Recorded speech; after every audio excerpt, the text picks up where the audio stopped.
Before we jump in, smash that like button, hit subscribe, and turn on notifications. It seriously helps the channel grow. All right, let's get started. During an expedition into mysterious ancient ruins, Luffy suddenly vanishes, leaving the Straw Hats frantic and desperate to find him. Instead of answers, they're pulled into something far more unsettling: Luffy's own memories.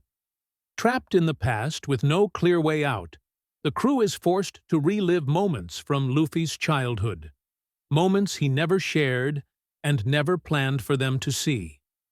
As they witness his early life, his bond with Ace, and the pain and loneliness hidden behind his usual grin, the Straw Hats come face to face with the emotional scars that shaped their captain. The journey becomes less about rescue and more about understanding, as each memory challenges how they see Luffy and their role in his life.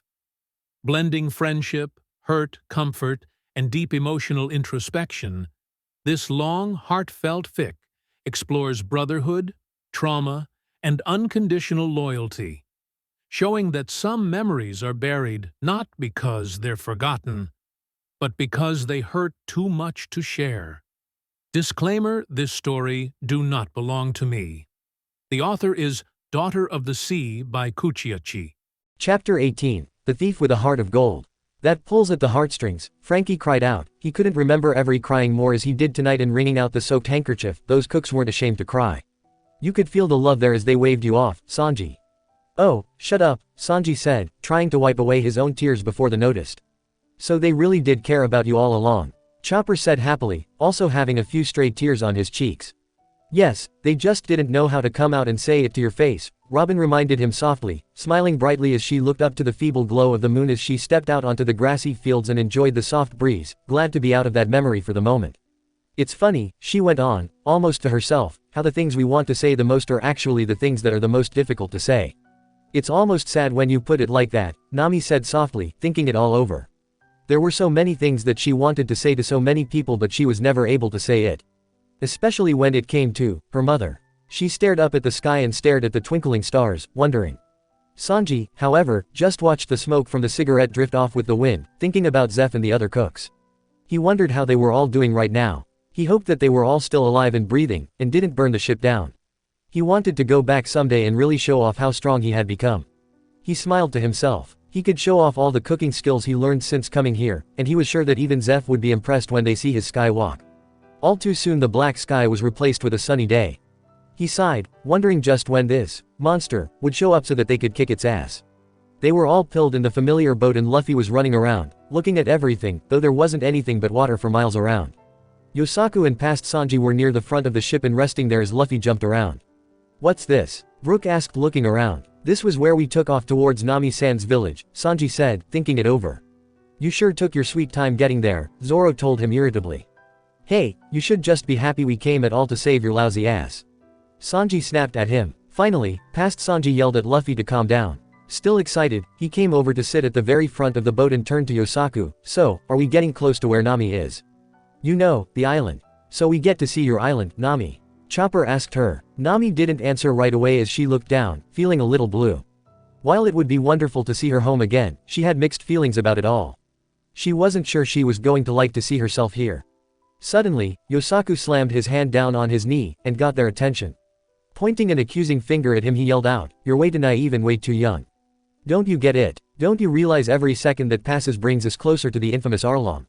Arlong, Chopper repeated before he blinked in surprise. Isn't that the fishman that Jimbei talked about? The ones that you guys stopped? Yeah, Sanji said, looking over to Nami. Nami Swan, he asked in a gentle voice. I'll be fine, she answered firmly. Those who weren't aware of the whole situation here always knew that there had been issues between Nami and the fishmen, but they weren't entirely sure just what they were about. Robin, Chopper, Brook, and Frankie were all looking at each other nervously, wondering just what kind of burden that Nami had been carrying around all this time. The whole time they wondered, Yosaku spoke to Sanji and Luffy that, due to Nami's suspicious behavior being connected to their copy of Arlong's wanted poster, he and Johnny suspected that there had to be a connection between them. Of course Luffy and Sanji didn't seem at all concerned as Luffy asked for food. The first of many times, Sanji laughed at the thought. He wished he could warn his past self to get used to that line because he was going to hear it very often. However, Yosaku looked ready to fall over at how clueless they were and went on to yell about everything he knew about Arlong. But past Sanji was starting to swoon at the idea of mermaids, and Luffy drew bad drawings of what he thought fishmen looked like. I forgot just how awful an artist Luffy is, Robin sighed, but she looked deeply amused at the idea. Yosaku was getting frustrated and told them all about the 7 warlords and mentioned Mihawk and Jinbei and just how dangerous they were. So that's what you meant, Nami said, looking at Sanji.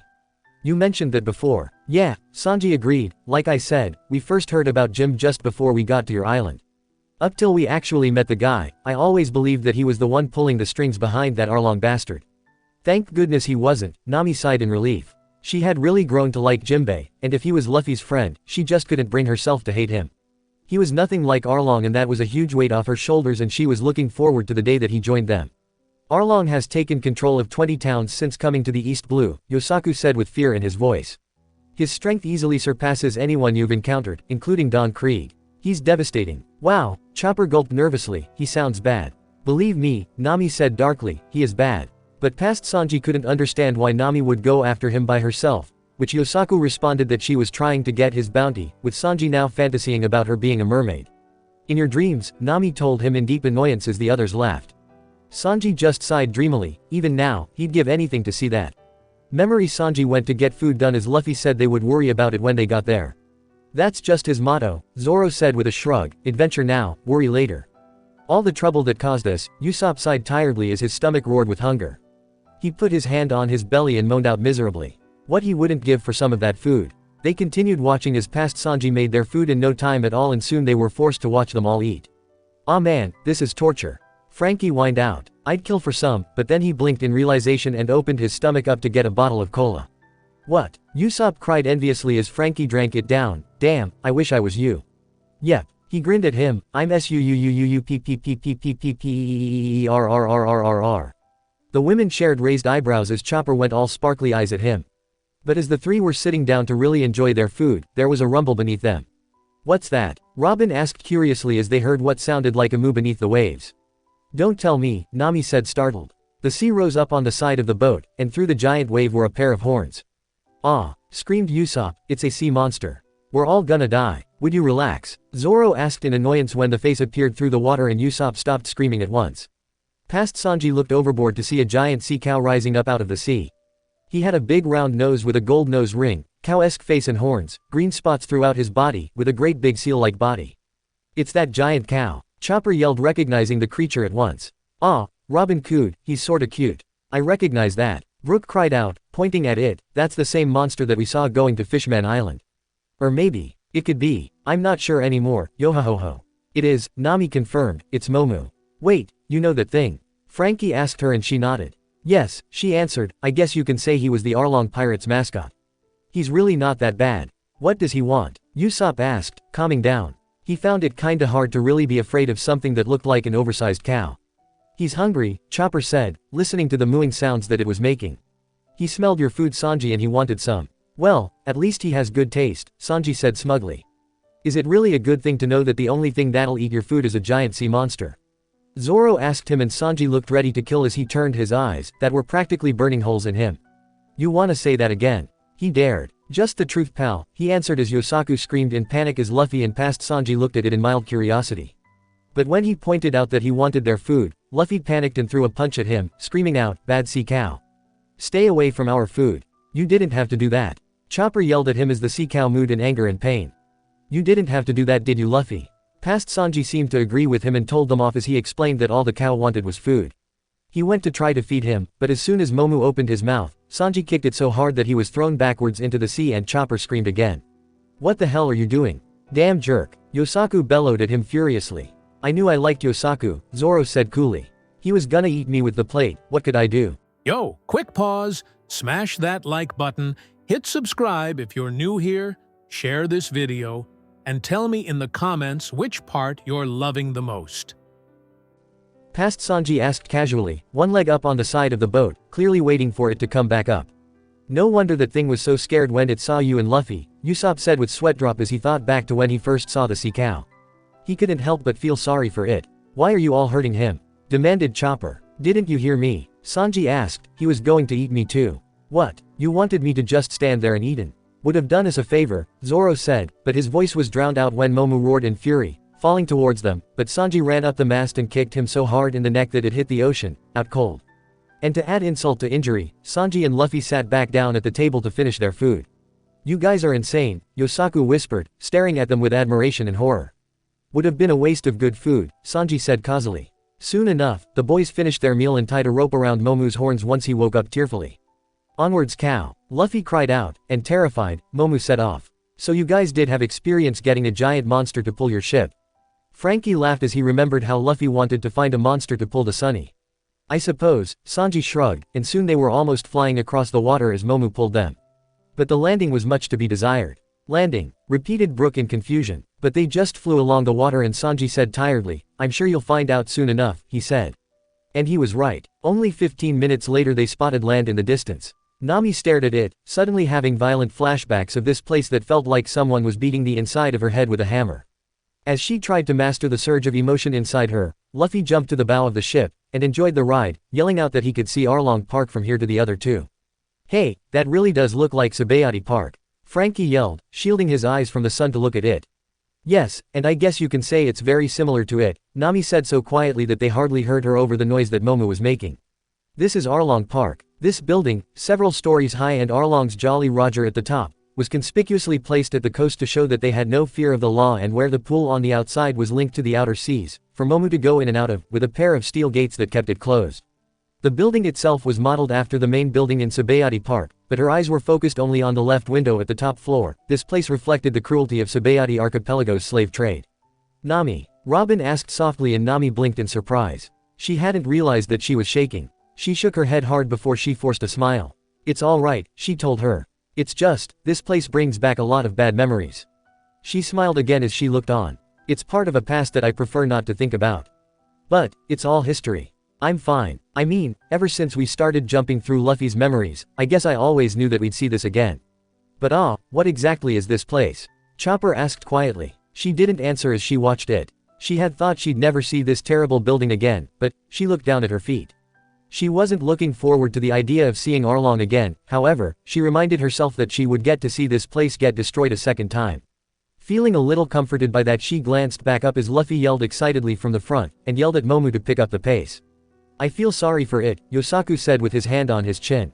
Sanji's kick must have really taken its toll. I'll say, Usopp said as the cow cried. Oh well, present Sanji shrugged in bored way. It got us here quickly, didn't it? The sooner the better. Momo suddenly began to turn away from Arlong Park and headed more to the right of it. Not that way, Luffy yelled as he pointed back to the building, your other left. To the building, stupid. He's one to call someone else stupid, current Sanji sighed. Momo ignored him and kept going in the wrong direction as Luffy continued to laugh in excitement as they headed straight for the shoreline. Present Sanji suddenly froze. Oh, no, he said, this is it. What is, Sanji-san?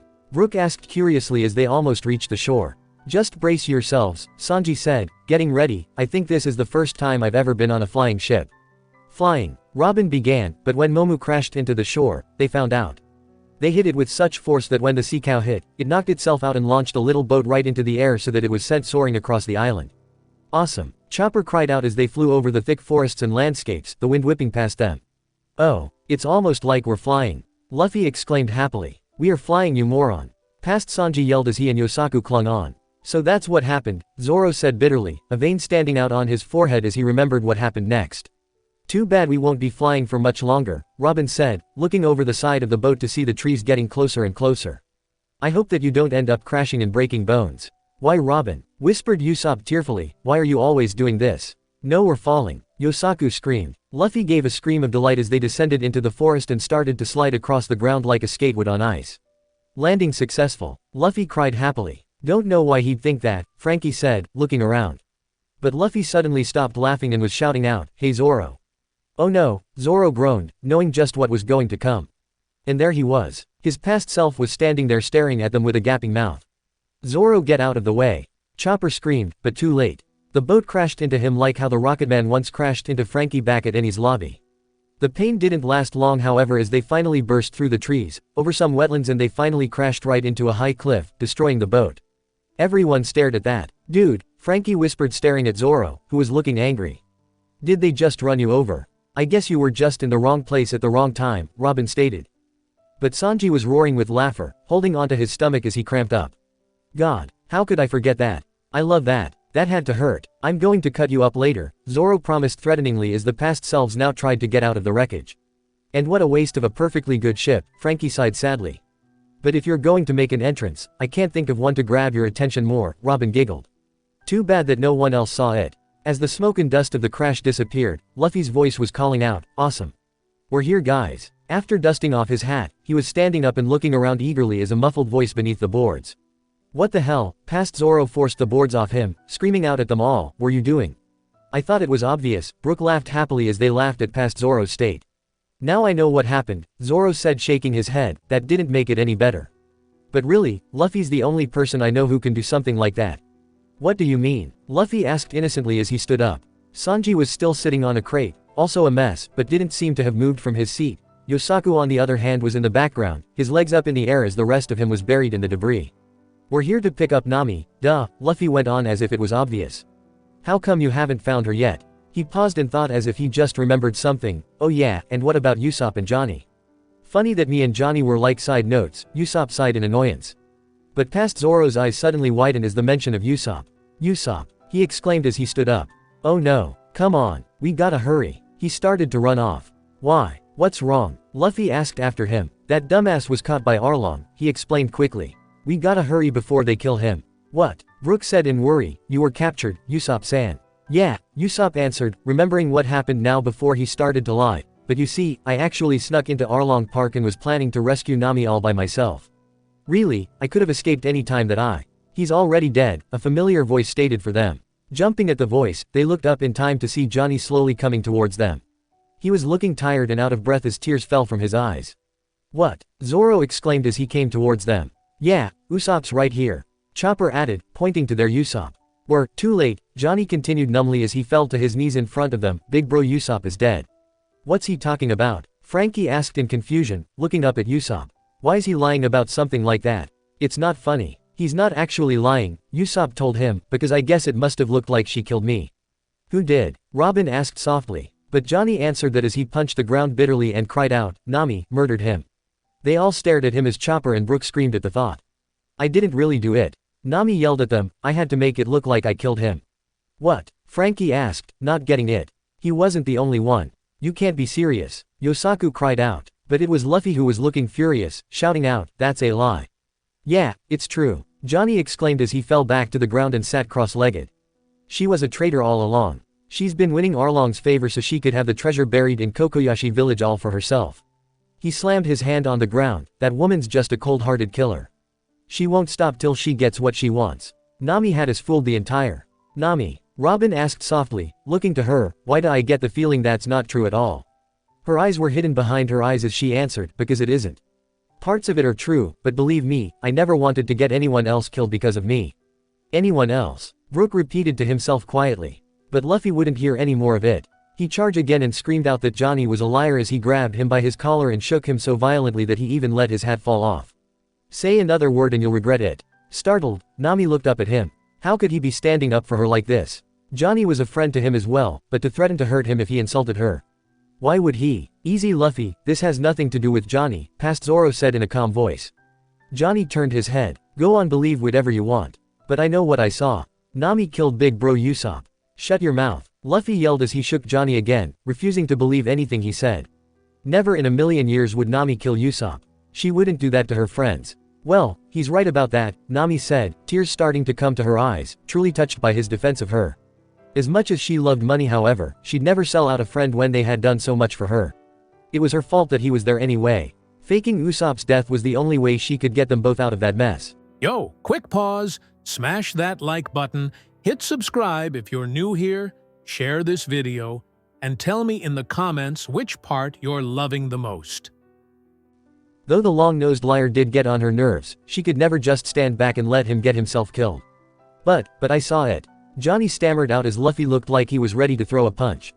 But then another familiar voice spoke up in a contemptuous way. What was that about, friends, Luffy? They looked up to see past Nami was standing on the road. Current Nami was staring at her as she looked at them all.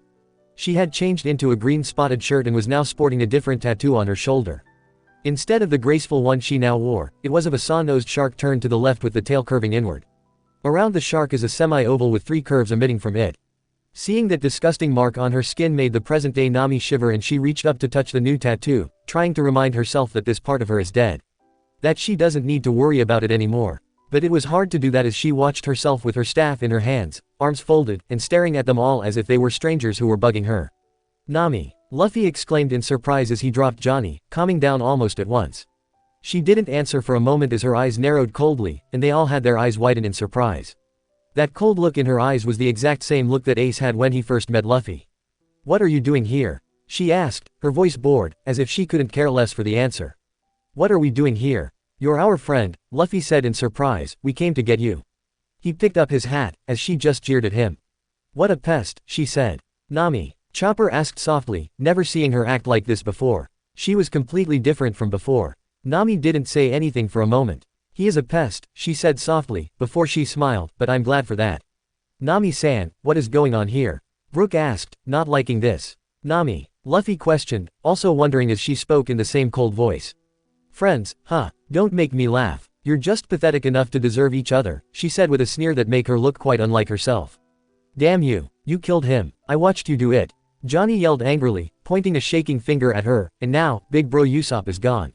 "Yep, that's right. So why don't you kill me, get your revenge?" Nami said without batting an eye. "Wait, what?" Frankie asked startled, "What's going on?" "Yeah, if you just pretended to kill him, why didn't you tell them that?" Chopper asked her as she shook her head. "I had my reasons," she answered softly. She wanted to get them to hate her so that they'd leave her alone. That if they thought that she betrayed them, that they would leave and not have to get hurt because of her. "What?" gasped Johnny, who seemed stunned that she answered him so causally. "Word to the wise, fellas," she said sarcastically, "because of your friend's stupidity." She looked to Zoro and rolled her eyes and explained, "Arlong is preparing to kill Zoro along with his entire crew. And I don't care about monstrously strong you guys think you are. You're no match for the real monsters." She played with the staff on her shoulder, and that was when they all noticed the thick bandage around her hand. "I promise you, you stay on this island, you will die." Robin however had gently put her hands on their Nami's shoulders in a comforting way, and Nami leaned into her friend's touch. She didn't say anything as she watched, wishing that she had asked them for help sooner, but she had been so sure that she could do it on her own, that she didn't want to ask anyone else for help. "So you have a choice to make between life and death," past Nami finally finished as Zoro was now growling angrily at her. Did anyone else feel the temperature go down? Usopp asked with a gulp, having not seen or heard about this. It was no wonder that they all thought she killed him. Everything she was saying was so cold and callous that he almost believed it, and he knew better than anyone what happened. Past Sanji on the other hand was looking love-struck once again and cried out, "Her heartless face is so hot." He waved his arms excitedly as he swooned. "Hi Nami, it's me Sanji. Let's run away together. And I still have that offer for you my dear," he said, and she rolled her eyes at him before telling him to shut up. "You can always hand it to Sanji to lighten the mood though," Usopp said to Chopper, who sighed in agreement. "Can it, Romeo? This isn't the time or place for that." Past Zoro yelled in annoyance at him. "Excuse me," Past Sanji challenged. "Love is like a hurricane. So back off." But Past Zoro was no longer listening as he turned his back to him and looked directly at Nami, something that ticked him off. "Hey, look at me when I'm talking to you." "Ah, this must bring back memories for you both," Robin teased, "your first fight." "Yeah, the first of countless," Nami sighed tiredly as the memory Zoro demanded to know where Usopp was. "With the fishes," she answered, and some of the crew shivered at that. "You're really scaring me here sis," Frankie said as Past Zoro seemed to lose his temper. "Damn it," he yelled as he pulled out his one sword, "cut the crap." He looked ready to attack her, but Sanji stood in the way and Zoro had to dodge the kick aimed at his face. "How sad, a swordsman attacking a lady?" he asked him coldly. "What if she had killed him, you idiot?" Current Zoro snapped at current Sanji. "What if she's an enemy and trying to kill you?" "If that happens I accept it without any thought," he said firmly. "I rather die than strike a lady." "Wow, Sanji," Chopper said in amazement as he looked up at him. "Again, that chivalry of his will get him into trouble," Nami sighed, remembering Eni's lobby. "That's dumb," Zoro said to him. "It's how I was raised." Sanji snapped back, "I was brought up to never harm a woman. Even if my life is on the line, I just can't bring myself to strike." "Idiot." Past Zoro growled at Past Sanji, and they all looked up. "Can't you see what's happening here? You're starting to piss me off. And it won't be for the last time," Zoro added darkly as memory Sanji laughed. "If someone stopped me that easily, I'd be mad too." "I forgot you said that," Zoro growled at him. Just speaking the truth, he smirked back, and suddenly the two were fighting, swords and kicks flying off. "What?" Past Zoro demanded hotly. "You should watch your mouth. I'll say whatever I want, bastard, Sanji growled right back, and it looked like they were going to have a fight very similar to the one happening behind all the other Straw Hats. They did their best to ignore the two idiots in the background as Yosaku was now trying to get them to stop their memory version from fighting.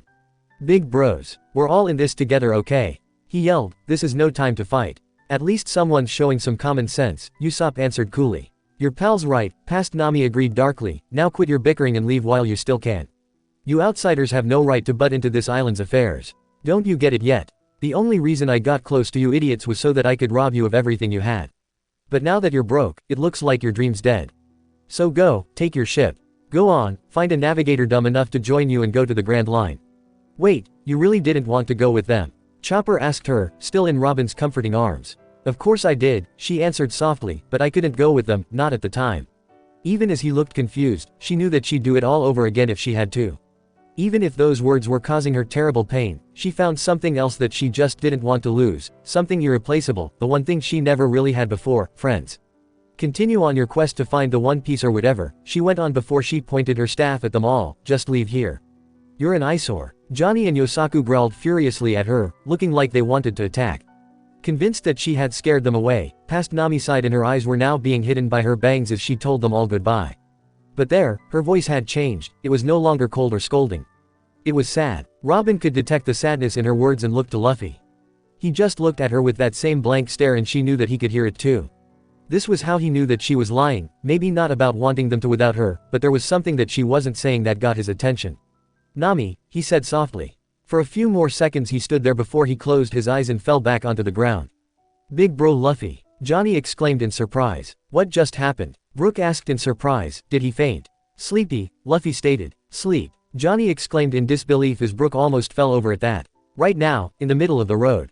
Yosaku questioned him. Well, he's found stranger places to fall asleep in, Usopp added in a deadpan voice.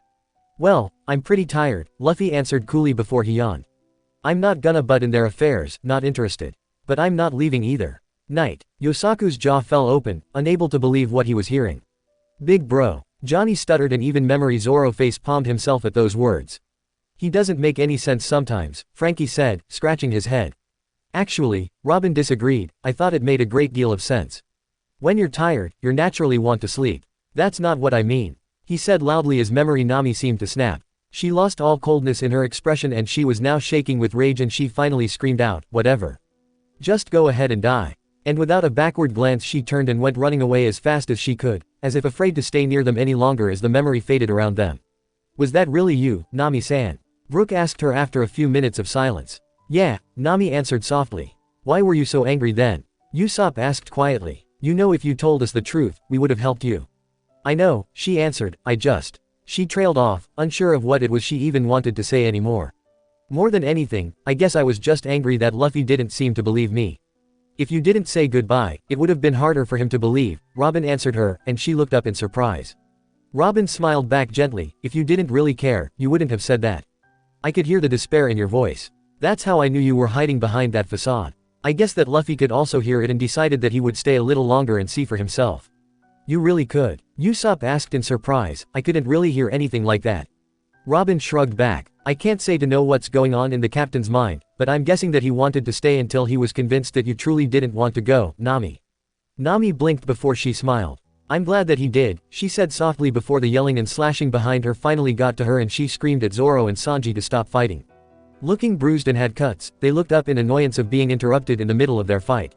What? They asked loudly. I thought you guys wanted to watch. She asked them irritably. Well, he started it. The both yelled childishly, glaring hard at the other. I don't care who started it, she yelled, just shut up. I can't hear myself think over here. But as soon as the memory came back there was shouting and they looked in time Luffy there, holding onto Usopp who was a mess. His face was smashed in from both sides as if he got stuck between two boulders and blood was dripping down from his mouth and crooked nose.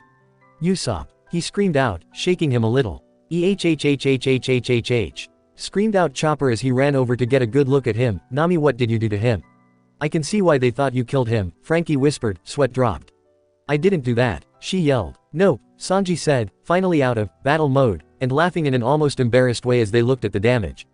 Actually, Mosshead and I. Did Nami do all this to you? Luffy shouted, his eyes wide as he continued to shake him.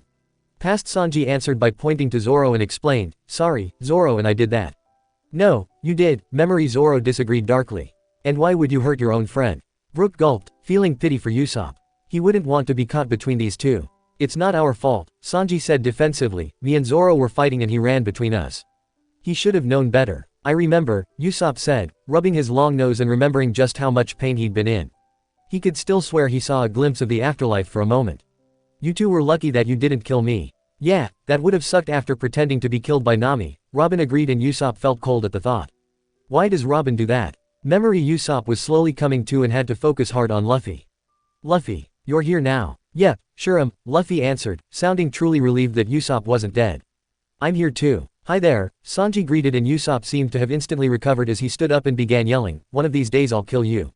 I'd like to see you try, current Sanji challenged him. Just you wait, Usopp snapped, one of these days, I might surprise you. Oh, you just made a full recovery, Memory. Sanji said, greatly impressed as he clapped him on the shoulder. Shut up, he yelled, knocking his hand away and looking ready to go into a shouting match before past Zoro reminded them of something. Oh, and by the way, we kinda heard you were dead. Killed by Nami, he stated causally, as if they had been told that he went out to the store instead of getting killed. Usopp blinked, as if remembering that as well. Stupid Johnny, Luffy growled, getting up, he was sprouting nonsense that entire time. Well, past Usopp stated, his anger gone and looking thoughtful, in a way, it is the truth. Blinking in surprise they looked at him. But I'm alive, he went on frowning, cause you see, she actually saved my life.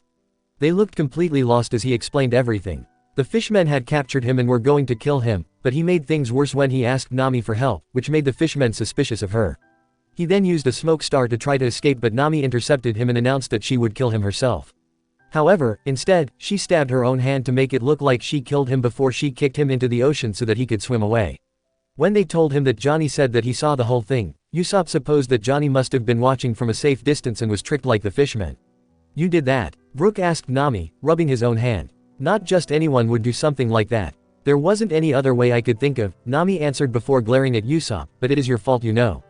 You just had to get yourself caught. Well, it's not like I planned it like that. He shouted back. So that's it, past Usopp said, finishing up telling them, that's how Nami pretended to kill me and make sure I could escape from Arlong Park. He looked up at them and finished, looks to me like she's got some sorta hidden motive for hanging out with a bunch of renegade fishmen. Believe me, if I had a choice, Nami said softly, but she shook her head, not bothering to finish as she listened to them now talk about what they were supposed to do now. Fine, past Zoro said, his arms still folded, what next? Are we gonna destroy Arlong Park? Sounds like a plan to me, Frankie answered coolly. But Memory. Usopp was waving his hands around in front of them, trying to get their attention before they did something they'd regret. Whoa. Hang on just a second. He said loudly, don't you think we better find out what's going on with Nami first? That would be the best option, Robin answered, still patting Nami consolingly on the shoulder. It wouldn't have mattered at the time, she answered her softly just as another voice spoke up, it's no use either way. Blinking in surprise she looked to see another face, one that she had longed to see for a long time. A young woman was there with short, light purple hair and an even tan skin. Her right arm and chest were heavily tattooed very similar to Nami's, but she was giving them all a dark and stern look. Who is? Frankie began, but the woman went on speaking before he could finish his sentence.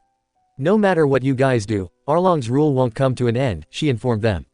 Nojiko. Usopp exclaimed in surprise. Who's she? Luffy questioned him. Nami's big sister, Usopp stated. Your sister? Chopper said in surprise. Yep, Nami said proudly, smiling widely. My big sister. It's good to see her again. Past Sanji was already smitten as he swooned. What? Nami's sister. No wonder she's so hot. Of course you would be thinking that, Usopp said to him irritably. Well it's true. Current Sanji sighed lovingly as he looked at her. Jealous yet, Nami sweet. No, Nami answered, rolling her eyes, something tells me you aren't her type. What do you mean that it's no use? Past version of Zoro questioned her. Just trust me. Don't get yourselves involved here, Nojiko said bluntly, and for those who haven't met her could tell that she was just as stubborn and strong-willed as her little sister. And leave poor Nami alone. I'll explain the situation. Situation. Both Brook and Memory. Sanji repeated in confusion. Past Usopp was now giving her his complete attention. Do you mean that you can tell us why she joined up with Arlong's group?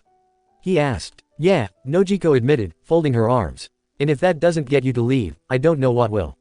I guess nothing will, Nami laughed a little. Well, Luffy made it clear that he wasn't leaving yet, Zoro reminded her as the past versions were looking at her with new interest. Except for one. I'll pass, Luffy said as he walked past Nojiko and Usopp called for him to wait, but Luffy barely paid attention, I don't care about her past. Nami's eyes widened. Here, he would have learned everything about her past handed to her on a plate, but he just walked away like he couldn't care less. Even as past Sanji called out to know where he was going, he just kept going. For a walk, he answered coolly. A walk? Usopp yelled after him, do you mean you're not gonna listen to this? Nope, he answered back, and they all quickly followed after him, even though some of them were dying to know just what Nojiko was going to say. They all kept close after him, walking for a long time before anyone spoke again. So he didn't really care to know. Nami asked him, she had no idea that her sister talked to them. Nope, Zoro answered her as they walked along with him, looking at the island. Neither did Moss Head, Sanji informed her, he fell asleep before he heard anything. I don't think he cares about what our pasts are, Robin answered. Anything about our pasts is just extra information. Nami smiled a little, but now feeling worse than ever for seeing these memories without permission. And as she wiped the tears from her eyes, she spotted several figures in front of them. Fishmen, Chopper exclaimed, pointing a hoof at them in surprise. Yeah, Nami said softly, feeling grim at that. Those faces were burned right into her memory, and seeing them again didn't help. Oh, Brooke said, recognizing one of them, it's that octopus gentleman. He was right. Hachi was indeed there, but he was with two others, Ray and Smelt Whiting fishmen. They looked up at him as he approached them in the middle of the road, each one with a smug smile. I don't know what it is about these jerks, Frankie said, his eyes narrowing, but they're ticking me off. You aren't the only one, Zoro said darkly as Luffy looked a little surprised at them. Oh, wow, he said mildly impressed before he quickly got over it and continued walking towards them. They must be fishmen. But without ever stopping, he calmly walked right by them and headed on his way as if they weren't even there. It wasn't until he passed them all and was a good distance away did Hachi finally yell after him. Hey, you there. Wait. Luffy didn't respond immediately but walked a few more paces before he looked back at him. You mean me? He called curiously. Who else? Nami asked, but she was enjoying seeing the startled looks on the fishmen's face. She was sure that this was a first for them, a human who wasn't afraid of them. Who are you? Hachi yelled at him, and what are you doing on his island? Why? What does it matter to you? He asked back, and Hachi looked stumped by the question. Get out of that one, Usopp smirked. He doesn't seem like the same one we met before, Frankie said in surprise. Yeah, the difference is almost night and day, Nami agreed. Well, Hachi said, struggling to find words, it looked like a lot of hard work. Before he finished, it's just that we don't get many visitors. I wonder why, Sanji said sarcastically, rolling his eyes. Oh, Luffy said, well, my name's Luffy. I'm just passing through. What? Hachi repeated, sounding as if he never heard of such a thing before, passing through. As Luffy turned and continued on, each of Hachi's arms pulled out 6 handkerchiefs and waved. Well, have a nice time. Hey smartass. The Ray Fishman yelled out, where are you going?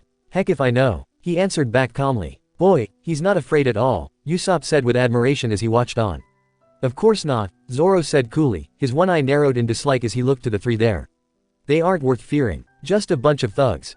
They were about to continue following after Luffy when Hachi laughed and folded his many arms, sounding more like the Hachi they said goodbye to on Fishman Island. He seems like he'd be a fun guy to have around. Yeah sure, the Smelt Whiting with the long slips, but who the hell is he? The Ray glared after him, he walked right by us and wasn't even intimidated. Never seen that before. Again, they went after Luffy, all of them silently thinking the same thing. Already, it was like he was taking charge of this island. By showing them that he wasn't afraid, he showed them that he wasn't afraid to stand up to them if he had to. No one said much as they followed after Luffy for some time until they ended up on the edge of the village. But suddenly they saw a group of Marines closely following a man covered in scars and a spinning pinwheel on his hat. Nami gave a soft intact of breath as she watched the man come towards them.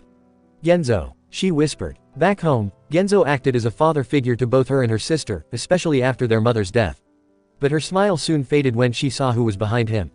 That guy looks like a rat, Brooke said, tilting his head a little as he looked at him. Not a bad guess if you ask me, Sanji said, remembering that coward as Luffy stopped walking and watched them walk past him. I don't get it, Chopper said, as the Marines barely glanced at Luffy. If they're Marines, why don't they try to arrest Luffy? Because they don't know him yet, Usopp explained. It wasn't until after Arlong was defeated did Luffy get his first bounty. Oh, then does that mean they're here to deal with Arlong? He asked innocently. Are you kidding? Nami said angrily. They didn't bother coming for 8 years. And when they finally do. She couldn't finish, still so angry at the injustice of what those stupid Marines did. Acting on a tip from Arlong, they stole all the treasure she'd been hoarding to buy back her home, and not only that, but he destroyed her mother's tangerine grove and shot Nojiko. After all that, she just couldn't stand the Marines. She blinked before she sighed. Well, that wasn't entirely true. Despite her general dislike toward them, she does have one exception. She just can't help but feel uncharacteristically safe around a female Marine, like she always felt safe whenever her mother was around. She supposed that's why she tries hard to avoid them. She can't help but let her guard down, and that's not something she should risk. Luffy watched after them for a while when he said to himself, that pinwheel is so cool. Nami laughed, momentarily forgetting her anger. Of course he would say that. Soon, Luffy was leaning his back up against a tree and staring up at the sky with a thoughtful expression as Nami stared after Genzo and the Marines, already knowing just what was going to happen. What did they do to you to cause such anger, Nami-san? Brook asked her concerned. Her hands shaking a little in anger, she explained that their stupid captain forced Genzo to take them up to her house and accused her of harboring illegal money and began destroying everything. When she tried to stop them when they found the money, she found out about how Genzo and the rest of Kokoyashi knew that she joined the Arlong pirates so that she could save the village, that she made a deal to buy back the village at 100,000 berry. Genzo and the others couldn't believe that she abandoned them to join Arlong's crew, and they pressed Nojiko to tell them the truth later, and since then they had been supporting her in secret. The reason they never let her know that they were aware of this because they were afraid that she'd never leave if she thought they were placing their hopes on her. But when she tried to stop the Marines from taking the money, they shot Nojiko in the arm when she tried to protect her. Damn those bastards to hell! Sanji screamed out, furious that those Marines would hurt a woman like that. Frankie however was bawling once again, and when they looked to him he yelled for them to just look away as Chopper sniffled, truly touched at what he heard. But Nami spent her time near Robin, glad for the one comforting arm around her shoulders. A pinwheel, huh? Whispered Luffy's voice and brought them back to the matter at hand. When they looked, he blinked before he suddenly smiled to himself. I just thought of a new move. Oh, I remember that, Zoro said suddenly getting what he was saying. What? Robin asked, but he shook his head, silently letting her know that she'll see later. But all too soon there was a commotion not too far away, and soon there was a gathering of people with the man called Genzo calling out for a doctor. Is that? Chopper said softly, and Nami nodded angrily. Dashing over, he checked out Nojiko himself as the rest of them stayed farther back, not sure they want to see this. Genzo, what is it? A man with a white coat and sunglasses yelled as he came running over, and she stared at him as well. Nojiko's been shot, Genzo explained as he and Nami gently lowered a body to the ground, and Sanji was now so angry that steam was coming out of his nose and fire was licking his lower legs. How dare those shitty bastards do something like this? He yelled at the top of his lungs, now wishing that he beat those Marines up harder for this. When Genzo explained, the villagers were all horrified. The Marines, the doctor repeated in disbelief. As Luffy spotted Nami and got up to head towards her. Her face was hidden by her hair and she was shaking hard with her teeth grounded together. As they got nearer, her sister's head was laying in her lap and she was holding her very gently. Nojiko, the doctor asked as he checked her. I'm alright, Nojiko whispered back through gritted teeth. Chopper, Robin asked as he looked at her shoulder. It's hard to tell since I can't touch her, he said, suddenly grateful when the doctor pulled back her shirt a little so that they both can see the bullet hole. He sighed in relief. It's alright, it's not as bad as it could have been, it doesn't look like it hit an artery. But she's bleeding a lot. If they can just stop that, then she should be up on her feet in no time. While I know that, it's still good to hear, Nami said smiling, her heart beating loud at the thought of something truly terrible happening to her sister and her best friend. Arlong has been working with those damn Marines, Genzo told them all, and the doctor looked up at him in outrage. He's been lying to Nami for the last 8 years. He explained, he never intended to honor their agreement at all. That bastard, a villager yelled out furiously, and soon there were shouts that were filled with anger and shock. Oh, no, a woman whispered, horrified at the thought, that means. That scoundrel, he lied to our Nami. Someone else shouted, but Nami just carefully moved Nojiko's head from her lap as she got up, her fingers curling into tight fists. Nami, the doctor whispered as she stood there. I can't begin to tell you what was going through my head right there, current Nami said softly, but out of everything else, I was angry. I never once thought that Arlong would go back on his word, I mean, she added, and she was surprised at how calm her own voice was. I think, a part of me always thought that something like this would happen, but I tried not to think about it. Robin smiled gently and tightened her arm as Nami gave them all a smile. I don't know why I ever believed him, but it all worked out in the end, she said. That's all that matters. Nami, you're so cute when you're brave, Sanji sighed, almost falling over as he stared at her love-struck. Hey Nami, Luffy greeted happily, waving as he came up behind her, what's up? Need help with anything? Instead of answering, she turned and glared at him so fiercely that the smile was wiped off his face. Her eyes weren't the cold ones she had seen before, they were full of rage that seemed to burn a hole in whatever she stared at. Why are you still here? She screamed at him as she grabbed him by the front of his shirt and pulled up to her face and continued to yell into his fearful face, stay out of my business. Just get away from our island. Tears were beginning to burn and she then threw him down to the ground as she went running off before she lost all control. Nami, Usopp said worriedly. I just knew that if I stayed any longer I wouldn't be able to hold a straight face, she explained, remembering how she went to confront Arlong about this. I wanted you all to leave, I didn't know how to ask for help. Shyly, Chopper hugged her leg and she smiled down at him as Luffy picked himself up from the ground and went towards a nearby tree and leaned up against it much like before. He was looking deeply annoyed as he muttered darkly, "What's her problem?" And here he sounded like a little boy would when faced with a girl on the playground who didn't want to play with him. "Where did you go?" Brook asked her softly. "I went back to Arlong and accused him of sending those corrupted marines," she said darkly, but he denied ever doing anything. He said that he never broke our deal and told me that if I wanted my village back I had to start over again from scratch. "That's soulless," Brook yelled furiously, unable to think of anything horrible enough to call him, just outraged that someone would do something like this. "He's the worst villain yet." Frankie also yelled out. "Don't worry, he's in prison now," she said firmly, "we don't need to worry about him anymore."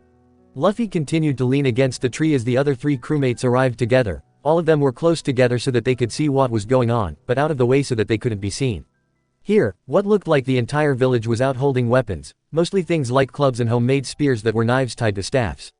There wasn't even a gun among them as they all gathered around, with Genzo cheering them on to take up arms.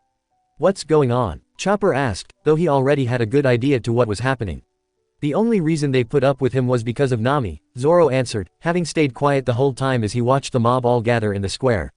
But they weren't confident. He could see the sorrow in each of their eyes was similar to the mayor when he went running off to fight Buggy when he knew he didn't stand a chance of victory. But like him, these people were still willing to fight. 8 long years ago, Genzo told the townspeople, "We promised we wouldn't live our lives in vain. No matter the pain and humiliation we had to endure under Arlong, we swore we would fight the long fight so that Nami could meet their demands.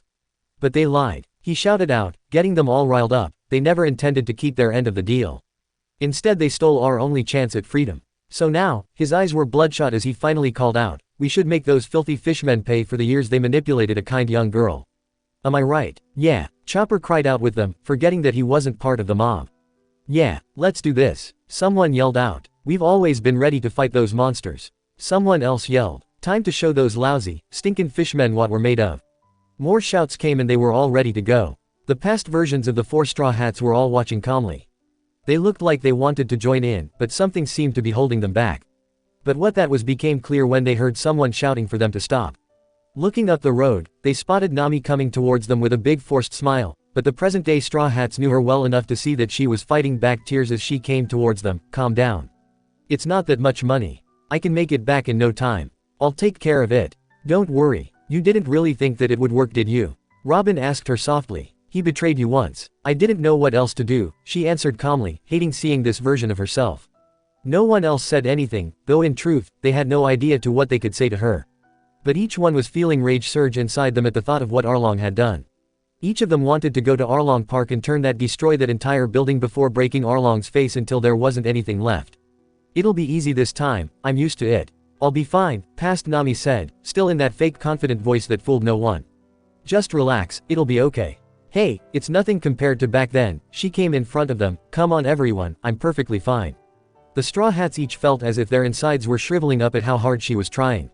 It was clear that she was still in denial, just trying to stop the people she loved so much from getting themselves killed. But Genzo wasn't fooled as he walked to her and embraced her tightly. She stood there frozen as tears fell from his eyes. "You've done enough," he said softly but firmly. "You have to know that there's no point now. You've struggled so hard, carrying our lives on your back this whole time. I can only imagine that joining them must have been more painful than getting stabbed in the heart. You fought very well." Some of the Straw Hats felt tears forming in their eyes at those words. They couldn't imagine having the guts to work for someone who took someone they loved from them for all these years, alone.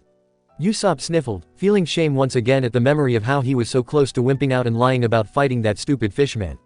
He was proud that he stood up to fight and took him out. If it was for Nami, he knew he could have done it. "It must have been so hard for you, Nami-san," Brook told her quietly. "Genzo," past Nami whispered in a broken voice as she also started to cry. Genzo pulled away, his hand firmly on her shoulder before he said, "Set yourself free from this village." Memory Nami looked horrified at those words and she cried out, unable to believe what he was saying. "Genzo. Nami, do it," Nojiko encouraged, now wearing a heavy bandage around her shoulder and arm. "What, Nojiko?" Nami yelled as she looked around for some support, but it was clear from the rest of their faces that the entire town agreed. Current Nami felt her heart being torn as she watched all the support that the town was giving her. They knew that they would have died if they went on their own, but the only thing they wanted from her was for her to be free. Like back then, she didn't know what she could say to that. Nojiko gave her a brave look, no fear in her face as she said, "You're an exceptional young woman, and you have a dream. Everyone, listen." Past Nami yelled desperately, still trying to stop them. I won't let you go. And to some surprise, she pulled out a knife and pointed it at them with shaking hands. Just stay right there. I'm not going to let anyone else get hurt by these monsters. Her eyes were pleading as she told them, you'll all die. But they can't sit back and not do anything anymore, Zoro informed her softly. They let you fight on your own long enough. There's no more point of sitting back and not doing anything when they know that they have no intention of letting them or you go. Is it wrong to want them safe? She asked angrily. No, he answered, but you have to know when fighting's useless. If it were the other way around and it was Nojiko who had been forced to work for them all this time and they betrayed her, would you sit back and do nothing? She blinked hard, never thinking about that. Nami-san, Brooke added gently, there's only so much you can take before you have to stand up and do what you think is right. Everyone here is prepared to risk their lives. They can't take it anymore. We know that, Genzo told her as he grabbed hold of the knife and gripped it so hard that he was starting to bleed. She looked startled at that as the doctor also spoke up in a grim way, Nami, it's no use, we've made up our minds. Still crying, she shook her head, not wanting to do it but Genzo wasn't taking no for an answer. Get out of the way. He finally yelled and she backed off, startled as he pulled out his sword and yelled to the people behind him, move out. We may not win, but we will give him hell. The doctor added, and without anyone showing any fear they charged off, past Nami, and heading towards Arlong Park. Memory Nami just stood there, not moving as they ran past her before the knife fell from her limp hand and she fell to her knees. The current Nami remembered very well what she was thinking. Everything that she had done, all those years of suffering to keep anyone else from getting killed was all for nothing. Here, she had nothing left, she had finally given up and let her emotions out for the first time in years. She wasn't a strong woman here anymore, but a lost child whose village preferred to die than to let her suffer anymore. Her past self was shaking as she glared at the mark on her arm and dug her nails into it so hard that it looked like she might have ripped her own skin off. Tears fell as she stared at it and her eyes widened as she finally snapped. She hated that disgusting mark with so much loathing and detest and she couldn't stand to look at it anymore. And the tears of pure, uncovered feelings were smearing her face and falling fast as she grabbed the knife again into some of the Straw Hat's horror, she began to stab her arm. Nami stop, screamed out Chopper terrified, but she couldn't hear him, and even if she could, there was no way that she would stop. With each stab with the knife she screamed out the venomous name of the pirate who robbed her of her family and her dreams, the one who had given her so much hopelessness and hatred. She kept going and probably would have gone on until she either bled to death, or simply severed her entire arm. Nami watched herself the whole time with an empty expression, knowing that, at this point, she no longer cared what happened to her. She couldn't even remember feeling the pain of the knife because her insides were what were hurting her more than anything. Here, she had given up on everything, she couldn't see even the tiniest glimmer of hope, at least until Luffy had come over and grabbed hold of past Nami's wrist and stopped her from another stab. She didn't move for a second before she slowly turned to see who it was. Luffy's face was blank, his eyes hidden by the shadow of his hat, but also letting her know that he wasn't going to let her hurt herself like this anymore. Luffy, she whispered softly as her hand went limp a second time and she seemed to lose all strength as she let the blood-soaked knife fall onto the road. I can't tell you how good it was to see him, Nami told them all quietly. Even if I didn't think there was anything that he could do. Did you honestly think that we could just stand back and not do anything after finding out everything? Sanji told her firmly. If we were allowed, we would have gone there and killed their asses before this happened. He sighed, but Luffy made us wait. Wait, Chopper said in surprise. Because Nami didn't want him to help, Zoro answered, hard to say what he would have done at this point. He probably would have gone and dealt with Arlong even if you had said no, but I think he wanted to know that you wanted him to. Nami nodded, I know that, at least, now I do. I just didn't know how to ask for help. What do you want? Past Nami demanded in a choked-up voice, you don't know anything about this. You don't know what has been happening on this island for the past 8 years. Nope, I don't, Luffy answered honestly. She was shaking as her hands gripped handfuls of dirt as she cried softly. This has nothing to do with you. She said louder, I told you to leave this place. Yep, you sure did, Luffy said, without any doubt. So leave, Nami yelled as she threw a handful of dirt behind her. And with every word she threw more dirt, now desperate to get him to leave. I told you to leave. Get out of here now. Go, go away, go, go, go. But she finally ran out of steam and openly cried out, sobbing and no longer trying to hold herself back as she let out all the feelings she kept inside for those 8 miserable years. Luffy didn't react at all as he watched, just standing there as she finally said the words that he had been waiting to say. At the end of her rope, she whispered, Luffy. She looked back, tears in her eyes, help me, she finally begged. For a moment, Luffy didn't do anything. But then he silently took off his straw hat and placed it on her head, and for a moment the tears stopped flowing as he turned and walked a few steps away. Of course, he answered, that's what friends do. He suddenly stopped and took a deep breath before he screamed out at the top of his lungs. He's gonna p-p-p-p-p-p-a-a-a-a-a-a-y-y-y-y-y-y-y. His words echoed around them and they could all feel the determination in that tone. He was going to kick Arlong's ass even if it killed him. Luffy, past Nami said, her hand to her face as the tears continued to fall again. Only this time they were tears of happiness when she noticed the other three waiting for orders, all of them ready to fight. Let's go, Luffy ordered. They all looked up. Right, they said, and they left Nami there, not speaking a word to what they were going to do, but she didn't need it as she sobbed openly, her hand still on the straw hat. Current Nami was also crying a little as she watched this and rubbed her eyes, even laughing a little. I thought it was all over, she confessed. I thought I lost everything and then you guys showed up. I never thought that. She didn't finish, but they were all smiling at her, fully understanding as they joined the march towards Arlong Park. The four were all side by side as they walked along, no one speaking a word as they marched along the road. They were ready to fight for each other merely for the sake of defending a single friend. The current Straw Hats watched them. The three who were with Luffy here felt their pride rise as they watched themselves match. Man, Frankie whispered as they walked on for about 10 minutes and they could just make out the building in the distance. I wish that was me in there. Me too, Chopper declared, hating that they didn't get a chance to meet until after they got to the Grand Line. You're gonna love the show though, Sanji smirked as they got nearer to the gate. Thankfully, the villagers hadn't even made it past that point. Johnny and Yosaku were there, both looking severely beat up. What happened to them? Robin asked, surprised to see them, and also realizing that this was the first time they'd seen them for a while. They heard the whole thing about what Nami had to go through and wanted to help too, but they were no match for them, Zoro answered. I'm just glad they made it away alive, Nami answered. I don't know why Arlong spared them, maybe he thought they weren't worth it. Either way, it's good to know that they were here. They stopped those people from getting killed, Usopp said as they all turned to see them coming towards them. The villagers seemed stunned that they were here to help as well as confused. Looking now, they had reason, a small band of mismatched pirates coming out of nowhere to help them fight off their oppressors, seemingly without any reason. Robin smiled, knowing that it would be about time that these pirates got their dues for all the suffering they had caused. When they neared them, Luffy told them all to step aside, and they parted almost at once without a word. Zoro smirked wider as they walked past them all. As they stared in disbelief, it was worth it just to see the looks on their faces. Johnny and Yosaku moved aside respectfully as they got to the door. Take them out, big bros. Yosaku cheered on. Show them no mercy, Johnny added, holding up a fist and grinning. Luffy didn't even smile, as he cracked his knuckles and held up his own fist. Oh, don't worry, I intend to. Before they knew it, he pulled his fist back and punched the door enough times to make it seem as if a bomb went off as the front gate was smashed apart and exploded. Take him out, Luffy. Current Usopp cheered on as Chopper was jumping up and down in excitement. That was one Suip PPPPPERRRRRR entrance. Frankie yelled, striking a pose, now eager to see this fight. Through the rubble, they could see fishmen of all shapes and types staring at them. It was almost a startling surprise to see them, thinking back to the battle on Fishman Island and the massive army they were up against. Though there were up nearly as much as back then, it was still just as important here. Nami stared ahead and spotted him right away. He was the only one sitting down in the lawn chair, and looking just as she remembered. Her eyes narrowed dangerously. Arlong, she whispered. She had grown so much stronger in just 2 years and a part of her wondered if she was now strong enough to have taken him on herself. So that's Arlong, Brooke said, glaring angrily at him. Arlong was large and muscular. He was a light blue saw shark fishman and his nose proved that for its saw-like shape. His black hair sprouted from the back of his neck and reached down past his shoulders, but they could also make out a shark's fin on his back, and the gills on both the sides of his neck. Sporting the tattoo of the Sun Pirates on the left side of his chest, and the identical mark that he had given Nami was on his arm.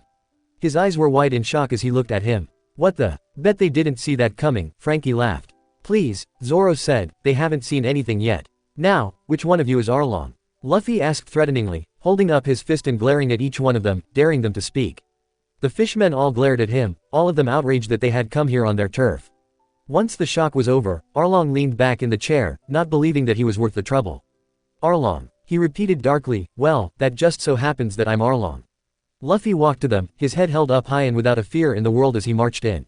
Though they towered over them, they weren't any stronger than the fishmen they fought before. However, Arlong seemed to be different. He was calm and relaxed, but there was something dangerous in him that seemed to earn the respect of the rest of the crew. Not sure why he thought he deserved it. Good, Luffy said as he gave him an empty look. I'm Luffy. Luffy, Arlong repeated, obviously not recognizing the name, and clearly wondering just what he was doing here. What are you supposed to be?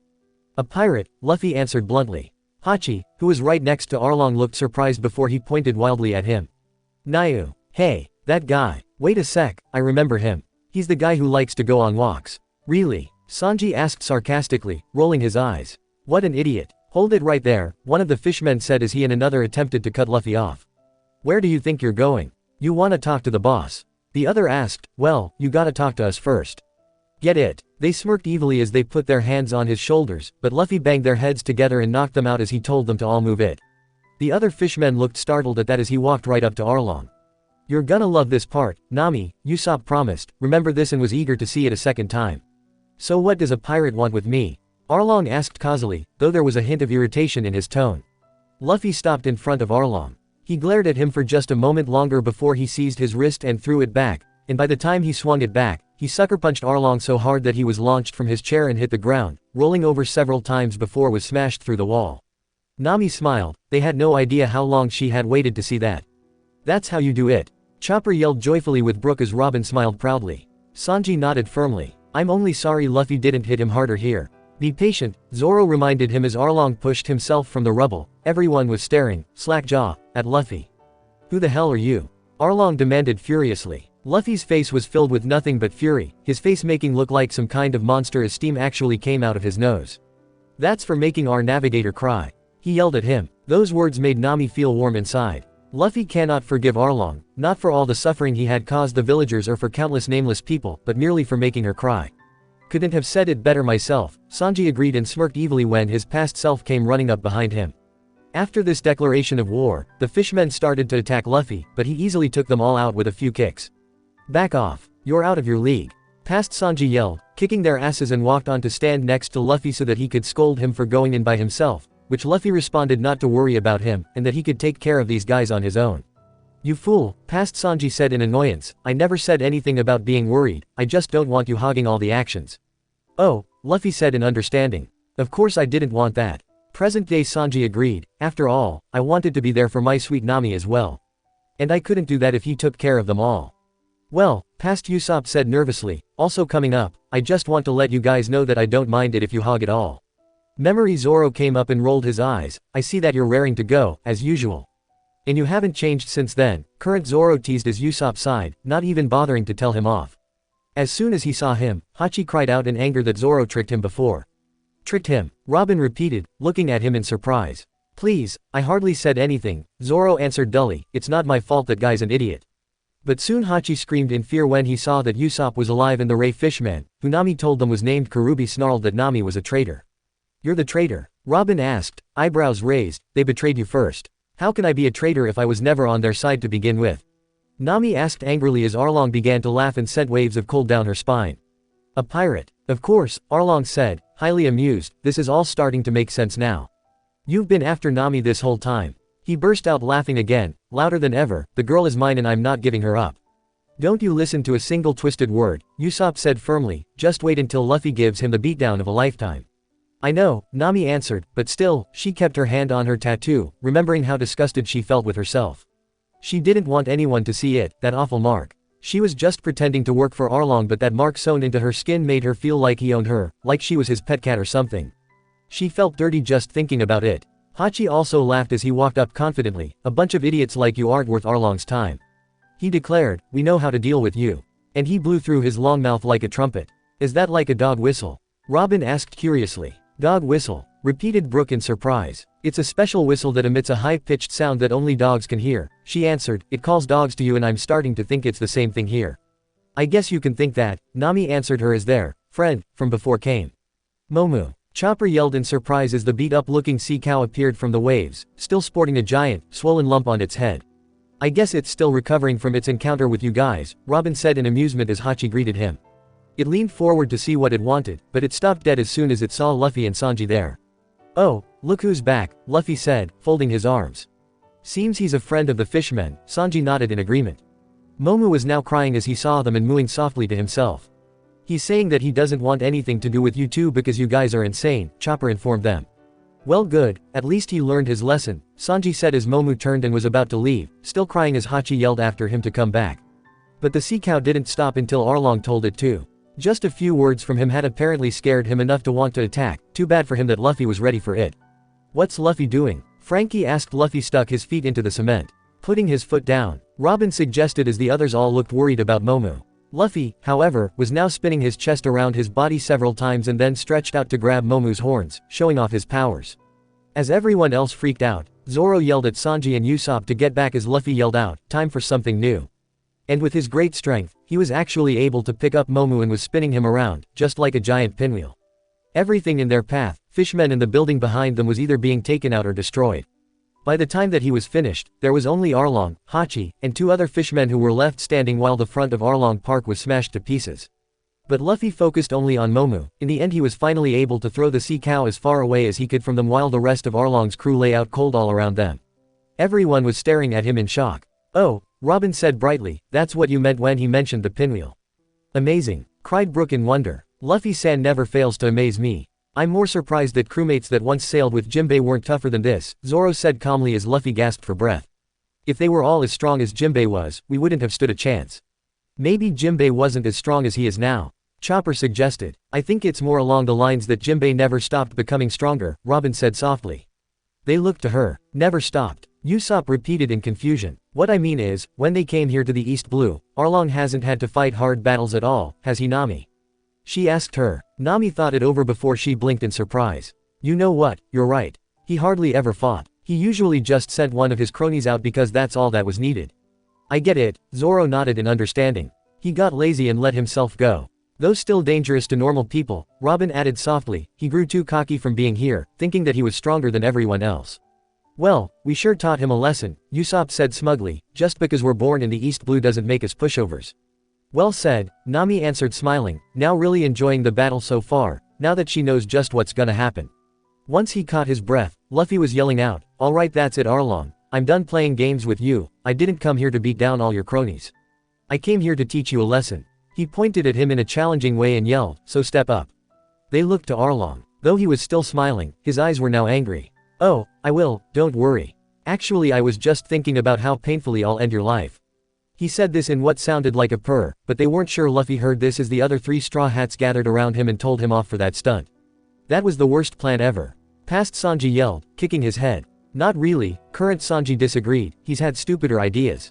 "Yeah, were you trying to kill all of us too?" Memory Usopp yelled in his ear. The citizens behind them however were amazed and were cheering them on. They even heard the doctor scream out, "I just can't believe there's a human who can throw that giant monster." "Oh, there are," Zoro smirked, "though most of them are living out here in the Grand Line. But I bet that there are hundreds out there who can do that." "What are you doing?" Past Usopp screamed with bloodshot eyes as Luffy was not trying to get his feet out of the ground. "Are you ruining something else?" Luffy just looked down at his feet in polite confusion. "Right, I forgot about this too," Usopp groaned, smacking himself in the face. That idiot, just what was he thinking here? "What now?" Chopper cried out, but Hachi was already screaming out insults. "How dare you hurt our brothers?" he demanded, waving his 6 arms around crazily. "It was easy," Current Sanji stated calmly. "Very well," Karubi added, "it seems like we must join in on this fight. Now you'll get an education on the inferiority of your species." Chu, the remaining fishman with the long lips, who Nami informed them his name was Chu, spoke up. "Oh, really?" Past Zoro smirked, "I'd like to see that." "And I've yet to," Current Zoro added. Arlong chuckled to himself as Karubi and Chu both declared that they'd take them out for him.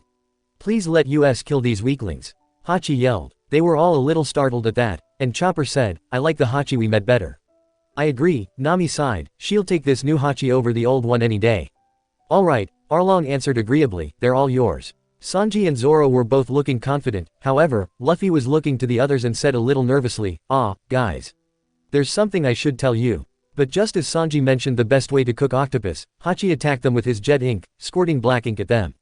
Though the other 3 were able to dodge it, Luffy stayed behind and was quickly doused with ink from head to toe. Because of that, he was now blinded, and past Zoro was yelling at him to why he didn't dodge it. Hachi then picked up a large chunk of the building that Luffy had destroyed when he threw around Momu, and turned back to Luffy, his attention all too clear. Usopp was screaming for him to run, but then came the sad truth, Luffy couldn't run, his feet were stuck. "He's joking, right?" Frankie asked exasperatedly. "But you're the one who stuck them into the ground in the first place." Past Usopp yelled. "I still wish I knew what he was thinking." Usopp sighed at that as Past Zoro smacked himself in the face frustrated. Thankfully, when Hachi threw the broken stone on top of him, Sanji stepped in and destroyed it with a single kick. "You're such a pain," he hissed in annoyance as Luffy cheered him on. But then he smirked again as he confessed, "Looks like I picked one hell of an idiot to be my captain." "We all did," Past Zoro added in light amusement.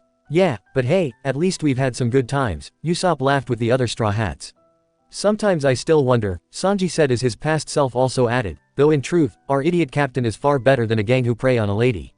That I can't disagree with myself, current Sanji nodded sagely. A lady huh? Karubi asked skeptically, huh? You rush into certain death for one lousy girl. I think that's the most ridiculous thing I've ever heard. I always hated him, Nami sighed, remembering how cold that Karubi was. Aside from Arlong, he was always the one who made things the most difficult for her. Past Sanji glared at him. Lousy girl, he repeated, and they could hear the anger in his voice. If you insult Nami one more time, I can promise you'll go from fishman to fish sticks. He took out his cigarette and said threateningly, got that? Nice pun, Sanji, Robin said in amusement. Thank you Robin dear. Sanji swooned at her joyfully. I do try hard. Karubi didn't look concerned nor the least bit impressed. Your skills are quite exceptional, he admitted after a minute, for a human. But I must admit chivalry from a pirate seems just a little fake. Huh, Frankie said thinking it over, he's got a good point. Pirates aren't exactly known for being model citizens, Robin admitted with a little laugh. But thankfully, not all pirates are the same. Past Sanji sneered back at him as he admitted smugly, I'm dead good at what I do, he said as he put the cigarette back into his mouth. And I guarantee that there's nothing fake about my desire to help a beautiful lady in need. It is my greatest honor in life, Sanji answered in a cool voice, breathing on the smoke, helping out beautiful women in desperate need. Robin laughed as Nami rolled her eyes. Past Sanji and Karubi faced off as Usopp tried to pull Luffy's feet out, as the rubber-brained captain started picking his nose. Hachi picked up more stone and was determined to go after him, but past Zoro was one step ahead of him. He pointed his sword threateningly at him, taunting Hachi to come after him instead. It worked. Furious Hachi yelled out, "You're Zoro. I forgot." He threw his stone at him which Zoro dodged easily as he finished yelling, "You can't get away tricking me." He thought I was a guest visiting Arlong, he told them all when they looked at him. He never was the smart one, Nami nodded wisely as Hachi continued to yell at Zoro for what he did to the rest of his crewmates.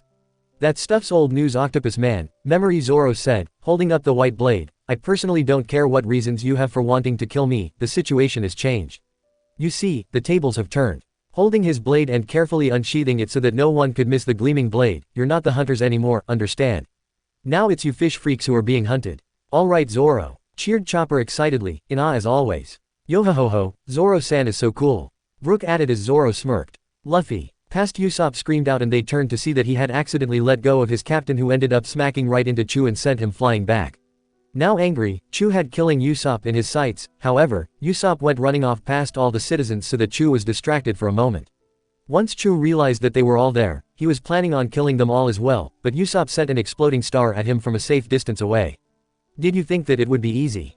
Memory Usopp challenged him. You're dealing with ME now. You know, you don't sound as intimidating when you're running away, Sanji said to him. Hey, I ended up beating him didn't I? He demanded, and he felt a surge of inner pride at that. That was the first time he fought his heart out like a pirate. It was his first real victory since joining the Straw Hats. And he was a normal human being going up against a fishman as well. Enough, Chu yelled, losing his cool completely, and went charging after him, I'm going to get rid of you right now. As they watched them go running off Genzo was asking who he was. Brave 1 minute and cowardly the next, the doctor said confused, he's a baffling man. I think that sums you up pretty well, Usopp, Frankie laughed. I can be brave when I put my mind to it. Usopp snapped. Arlong finally got up from where he sat and walked towards them. You morons are a pathetic sight to behold, he growled, now sounding ticked off, I'm sick of watching this so get out of my way. But sir, Karubi said quickly, there's no need for you to go on a rampage, think of Arlong Park. Don't worry, Arlong said, I know. I just thought of a fun game to play that's all. I don't think I want to know what he considers a game, Brook said nervously. Trust me, you don't, Nami told him darkly. When he was close enough, Luffy tried to throw a punch at him, but he caught his fist as it went flying past him. Do you honestly think your sad little group can defeat us? So what if we do? Past Sanji sneered. Yeah, so what if we do, huh? Luffy demanded, now let go. You got something to say to us. Past Zoro added as he held out his sword, ready for a fight. But instead of answering, Arlong dug his hand into the cement and pulled Luffy up, uprooting the portion of the concrete surrounding Luffy's implanted feet. Luffy screamed out as the others gasped. Okay, so he's not all just talk, Robin answered coolly, before her eyes widened, suddenly realizing what he was planning on doing. Did you know that those with devil fruit powers can't swim? Arlong asked mockingly, but honestly, anybody in this situation would sink right to the bottom. Ehhhhhhh. He's right, Luffy. Chopper screamed out fearfully as Arlong laughed again. Don't worry, Sanji told them all, we got him out of there in time, but boy what a pain that was. Luffy tried to punch him again, but Arlong bit down on his hand. Arlong laughed as Luffy let out a cry of pain. "You fool," he said, but Luffy then reached over and bit down on Arlong's arm, causing him pain this time. "Of course he'd do that," Nami said fondly. "He's cocky," Sanji muttered firmly, "it's what did him in. He underestimated us." Arlong finally had enough, he threw Luffy high into the air and right over the sea. "Luffy!" Past Zoro cried out. "Damn you!" Memory, Sanji growled. The last thing they heard before Luffy hit the water was Arlong continuing to laugh. The memory faded and soon they were back out in the open air in the darkness. They had traveled much farther than before and now they couldn't even see the forest anymore and instead they were nearing the ocean shore that glistened darkly in the night. But the field they were in was suddenly filled with glistening fireflies, bringing the only rays of light. "That was scary," Chopper asked worriedly after a few minutes of letting what they saw sink in. "Yeah," she nodded, now getting tired of people asking her that. "I didn't show up until a little bit later after I took care of my arm. But it's just hard seeing it all over again from the beginning." Robin just patted her back as she glanced around, wondering how far from the ruins they've come now. "Man, I'm getting tired of this," Frankie said, staring around. "You think that it'd be morning by now after all this time?" "That's what's been bothering me too," Nami said as she reached into her pocket and pulled a small pocket watch to see what time it was. "What?" she whispered as she looked at the time. "This can't be right. It says that it's only 10 at night." "What? No way," Usopp said, looking over her shoulder. "If that's true then that means that it's only been a couple hours since we went jumping through memories. I thought that we'd be near morning by now." "Your watch must be broken," Frankie added, still looking around for the Sunny. "I don't think that's the case," Robin answered, suddenly having an idea to what was going on. "Then what is it?" Usopp asked her. "I mean, we've spent hours trapped in Luffy's memories already. And now we find out that it's only been 2 or 3 hours since then." "No way. As soon as the next memory starts, we start timing it," she answered. "We'll know for sure after that." At her words, the bright day was back and they were back in Arlong Park. It was a mess, the whole battlefield was mostly destroyed, and Arlong was on his feet, holding a wounded Zoro by the throat. "EHHHHHH!" screamed Chopper in horror as he saw the pool of blood dripping from Zoro's wound. It looked as if he had just been carved open. "Zoro, did Arlong do that to you?" "Nah," Zoro shrugged coolly, "that idiot hardly did any damage. That was from the wound Mihawk gave me." He reached up to touch the scar on his chest and Chopper's eyes widened. "What were you thinking?" he screamed. "You mean to tell me that you didn't get that treated?" "I thought I could walk it off," he answered calmly, not seeing what the big deal was. "Walk it off?" Chopper repeated, clearly thinking that Zoro was out of his mind. "You think you can walk something like that off? Did you think it would heal on its own? I thought you were smarter than that. Would you shut up?" he asked in annoyance. Suddenly something was sent flying high in the sky, and Luffy's voice was screaming out, "I'm back."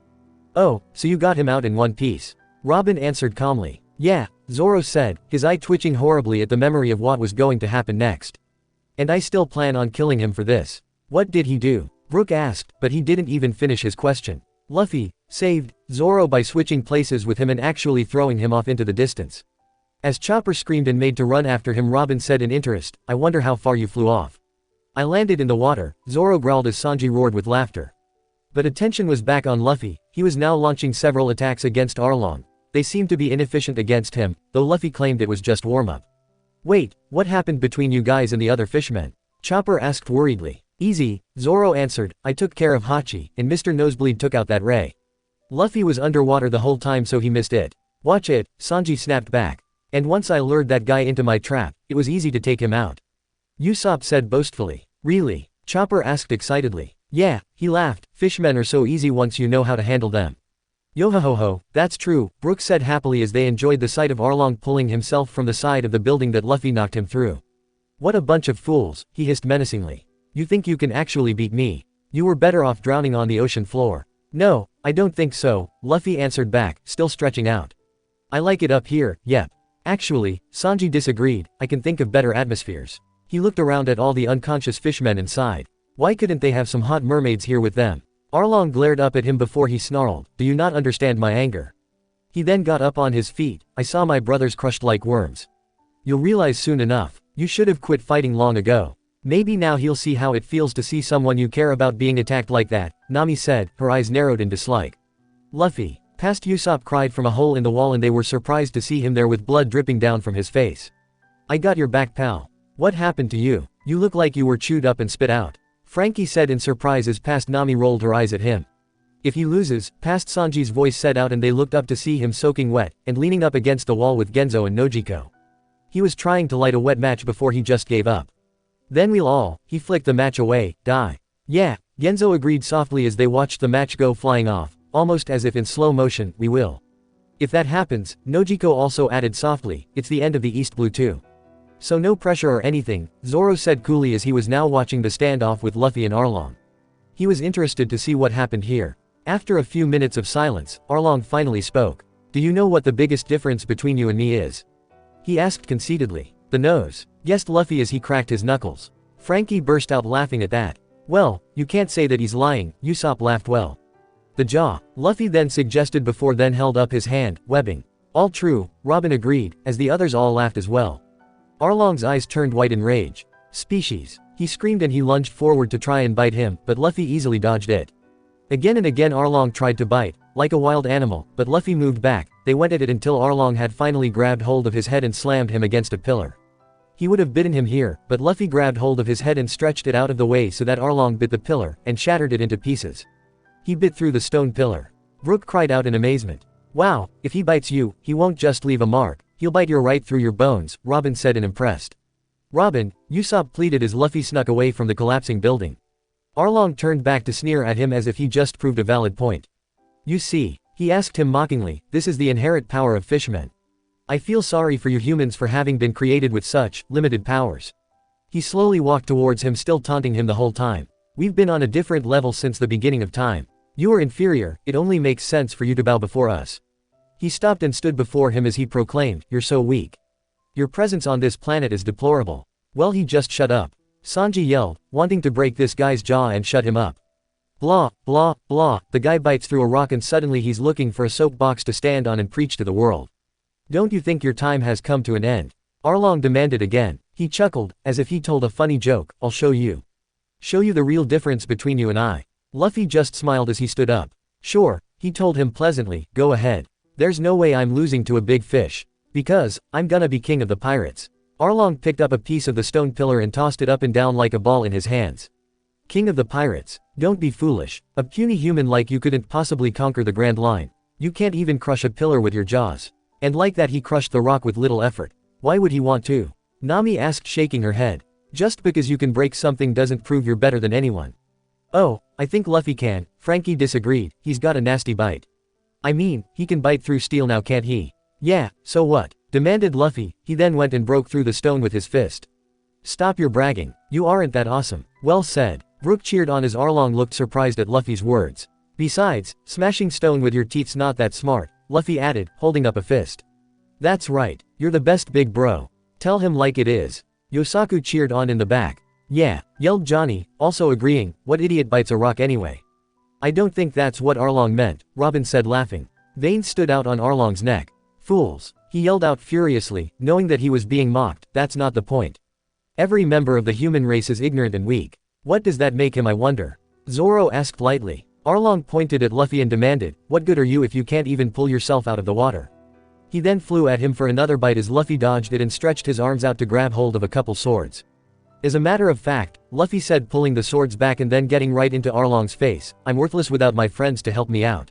I think you can learn a lesson about humility from him, Usopp-san, Brook stated causally. Why is everyone picking on me? Usopp demanded. Sorry, but your bragging can become annoying, Nami told him brightly. As he glowered at them both, Luffy chuckled as he held out the swords and took everyone by surprise, thinking that he knew how to use them as he swung and attacked. But he wasn't really using them, just swinging them around much like how Zoro did when completely losing it against Mihawk. But Arlong effortlessly broke the swords, but it turns out that it was a ruse. With Arlong overconfident over destroying the swords, Luffy delivered a powerful blow shattering his teeth. Yeah, Chopper yelled joyfully and everyone in the memory also cheered in astonishment, he broke his teeth.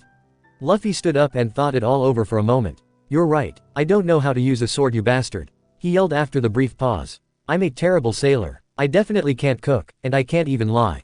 Without my friends to help me I would have been dead a long time ago. They all looked at each other, having never really thought about it before. Despite having a small number of members, they had become a very powerful crew. All of them have at least one talent at which they are virtually perfect at, and each member is, more or less, a formidable fighter in their own right. When one of them is incapable of doing a task, another can help out in their place instead. It was funny how well Luffy summed that all up at once so simply. Arlong chuckled from where he lay, his hand over the place where Luffy struck. So you fully admit how pathetic you are. You may be a fool, he said as he sat up, but you're certainly honest. How much your crew feel tolerating this idiocy day in and day out. I bet they're sick of it. That's not true, you stupid fish. Usopp yelled out. You tell him, Usopp. Chopper yelled out just as loudly. I joined the Straw Hats because of Luffy. But that makes me wonder why they tried so desperately to save their half-wit leader. Arlong finished. Luffy glared at him as Arlong held his hand to his mouth, still to his broken teeth.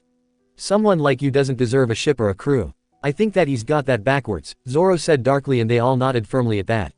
Though he is a pain, it's hard not to like the rubber idiot, Sanji agreed unworriedly. I'd rather be on his ship than with a bastard like Arlong any day. What good is a helpless rubber brain captain to them? Arlong finished. What can you possibly do?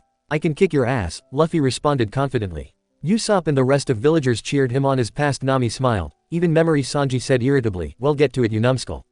Cheer all you want, but it won't change a thing. Arlong shouted out, and within seconds he regrew his teeth. Whoa, Frankie said taken aback, didn't see that coming. Luffy gasped out as well. He's got new teeth, he said in shock. I'm a shark, Arlong reminded him, new teeth will grow one after the other. And with each set, I will grow stronger and stronger.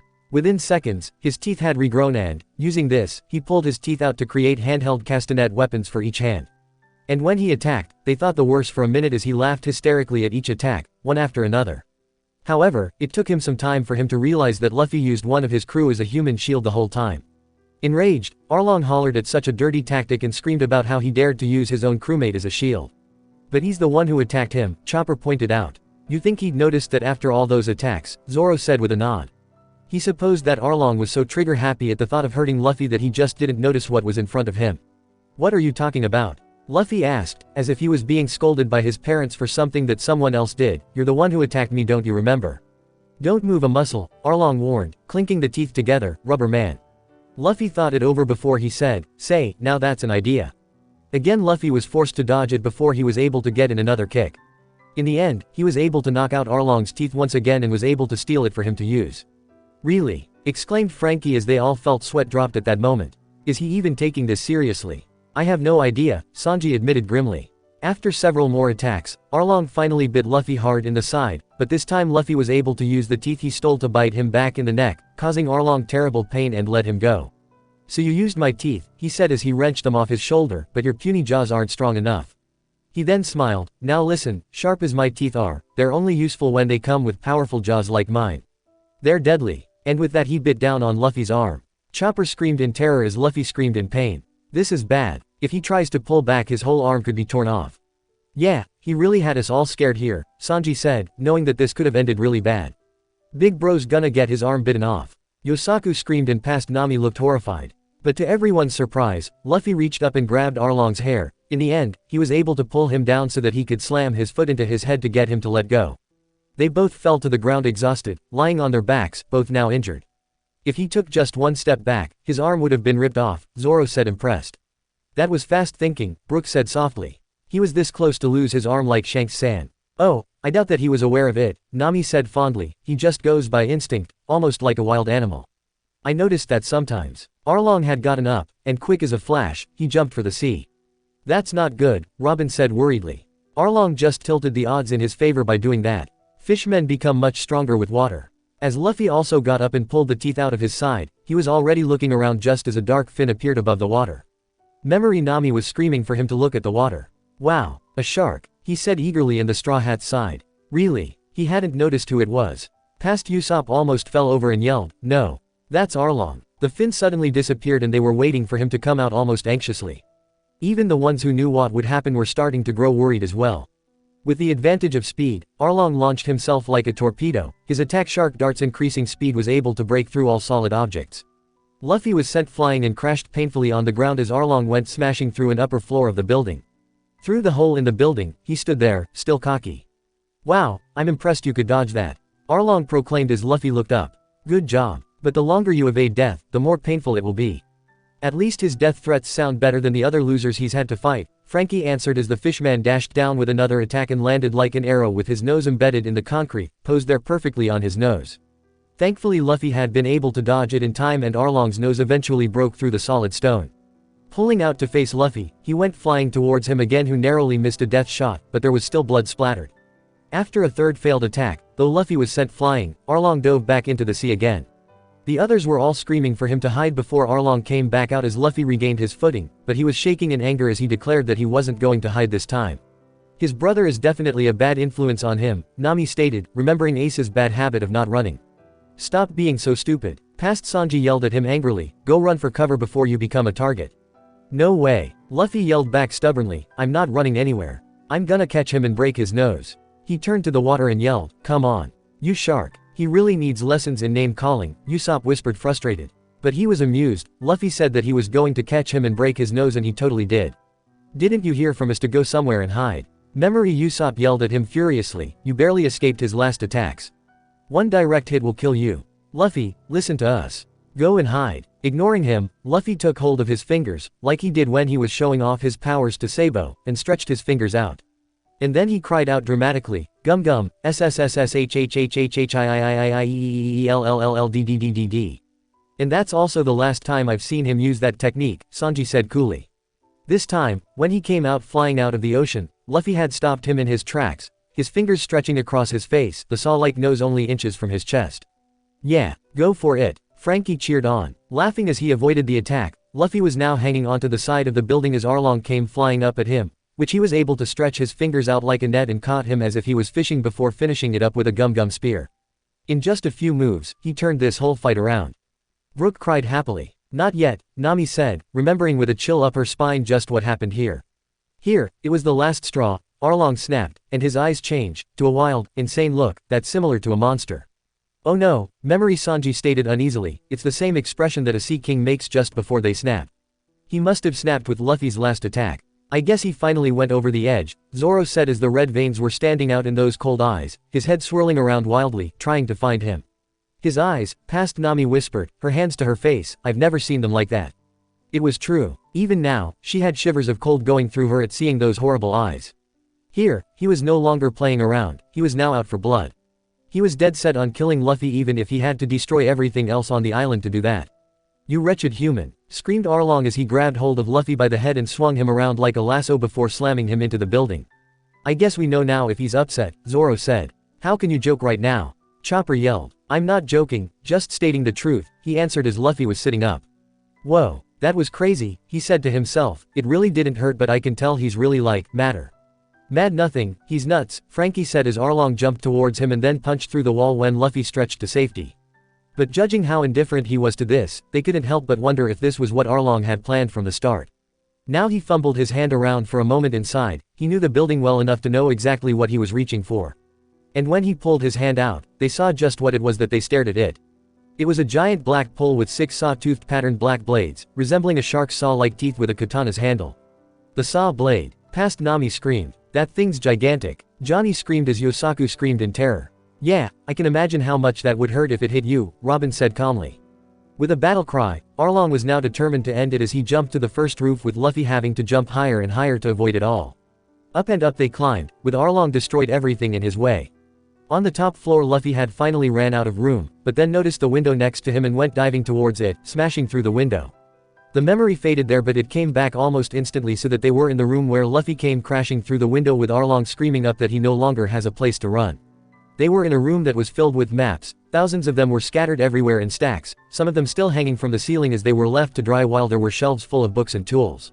Nami's eyes widened as memories of this terrible place came back. The countless hours of being trapped inside this room and forced to draw map after map, hating each and every one of them as they were being used by Arlong.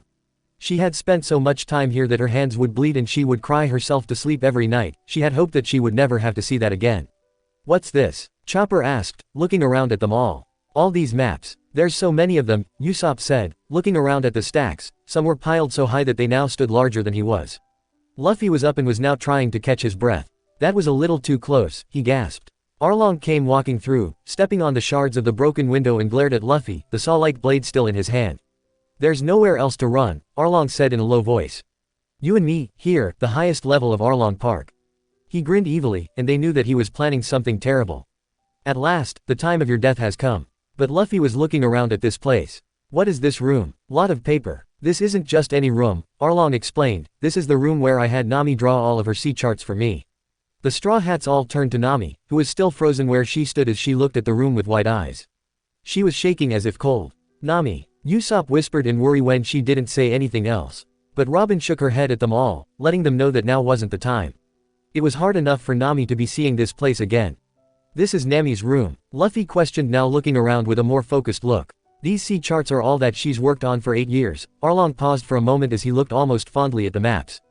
Just look around you. These maps are more valuable than any amount of treasure. You see, to us fishmen, collecting data about the ocean is a simple affair. But assembling that information into a usable chart is a difficult task. That's why we needed a navigator. In fact, that's the sole reason why I'm so keen on keeping that woman in my possession. She's absolutely brilliant. The accuracy of her charts is beyond comparison. Like he deserved something so sacred from a lady, Sanji snarled. Luffy continued to blankly look around at everything. But Arlong didn't seem to be expecting an answer. She's too good for human trash like you, he went on. Her talents should be used solely to build up the mighty Arlong Empire. Empire. Please, Zoro said. He'd been in the East Blue for 8 years, and what did he accomplish? Arlong pointed the weapon at him, still grinning. Now listen. Nami belongs to me. At those words, Nami felt as if she would be sick. Her hand was shaking as she held onto her tattooed arm, now having a good feeling to what the slaves of the celestial dragons must have felt. She wasn't anything to him but a tool, a slave to him. She shut her eyes tightly, trying to rid her mind of those terrible memories, and holding Robin's hand tightly to calm herself down. Is that so? Luffy's voice suddenly said. And you're interfering in our business, Arlong said smugly, you human scum. Luffy narrowed his eyes dangerously as the shark saw was now being pointed at his head. He then sneered as he said slowly and carefully so that he couldn't hope to miss his words, she's not your friend. Luffy sat there for a moment without saying anything. But then, I don't care, he answered, still staring defiantly at him, and Nami's eyes opened as she looked at him. I don't care what you say, he said firmly as Arlong looked annoyed that he wasn't agreeing with him. But with his eyes not showing any signs of fear, Luffy declared loudly, because Nami is our navigator. Luffy. Okay, Ace said confidently as he cracked his knuckles together, still grinning with eagerness. Let's get this over with. Luffy and Ace were both facing each other in the clearing, feeling so nostalgic that Luffy couldn't stop smiling. Sabo had set out the old scoreboard, and when Luffy saw it he could see final scores. Ace and Sabo were 26-24. It was just like no time had passed since they were kids and they were finishing up training for the day. Underneath that score was him and Ace's, 49-0. This is the last fight, Sabo announced as he finished setting it up and looking back. So no matter who wins or loses, I don't want to hear any crying. Especially from you, Luffy. I'm not that same kid anymore, Luffy declared, still grinning. I've gotten a lot stronger since then. But then he suddenly realized something. Sabo, aren't you gonna fight too? Sabo shook his head. Nah, this has nothing to do with me anymore, but he didn't sound upset at all. This is something that you two need to do on your own. I'll be referee. He smiled as he walked towards the center of the circle and looked at them both sternly. Now, he called out loudly, I'll make this short and sweet. Right now, we're the only people on the island. You're allowed to go anywhere you want. Destroy whatever you want. And hit each other where you like. Anything goes. No one else is here. Luffy asked in surprise. This is a place where only the three of us exist, Ace explained with a grin. If other people were here it'd mean they were dead too. But this is something that we need to settle on our own and others would just get in the way. Moving on, Sabo went on as if Ace hadn't spoken. We all know the island by heart, so no one will have an unfair advantage. You can choose to use your devil fruit powers or not. Just as long as you give it your all, that's all that matters. You can use anything to your advantage and feel free to use any tactic you want. The first person to fall down and stays down is the loser. Ace smirked. Sounds fair to me, he said agreeable, moving his body sideways and tilted his hat back to get a better look at Luffy. Let's get this over with. Luffy looked back, grinning from ear to ear. His blood was racing and he felt that he was going to lose his mind if he had to wait any longer. Ace noticed this and smirked as he asked, you never changed, do you, Luffy? You've never been able to beat me before, what makes you think you can now? Luffy grinned even wider, his eyes shining with excitement. Actually, I've changed a lot, Ace. In some way yes, Ace admitted, his fingertips starting to burn as Sabo moved back, waiting for them to finish speaking before he told them to start. But in others, you're still my little brother. A light breeze swept over the battlefield and blew through their hair as they moved their hats back so that they were hanging around their necks, safely out of the way. Sabo seemed to be enjoying himself as the other two were itching to fight, prolonging the waiting just to tease them. Both boys were continuing to stare down the other, their hearts racing, and if they had to wait any longer they were going to lose all control and start pounding each other anyway. Back in the day I kept losing to you, Luffy proclaimed softly, but now, I think I can take you. Ace grinned wider than ever as Sabo looked between them and held his hand high. Then come at me then, he cried. Begin, Sabo screamed out. Luffy didn't waste any time as he shifted into his second gear. I'm going all out right at the start. He yelled, and he charged ahead as fire began to burn on his brother's skin. I won't lose. Disclaimer: this story do not belong to me. The author is Warm Memories and Brotherly Bonds by RoseDragonWitch. Chapter 19. The Grand Line at last. Because Nami is our navigator, proclaimed Luffy so loudly that his voice echoed through the room. Nami felt tears in her eyes, unable to think of anything she could possibly say to all that. You know it's true, Chopper told her firmly. I know, she said in a choked-up voice. I know all that, it's just, I never had anyone really fight for me like that, not since. Not since Belmere, she added in thought, and she rubbed her eyes on her arm, more glad than ever to have Robin there, patting her shoulder consoling.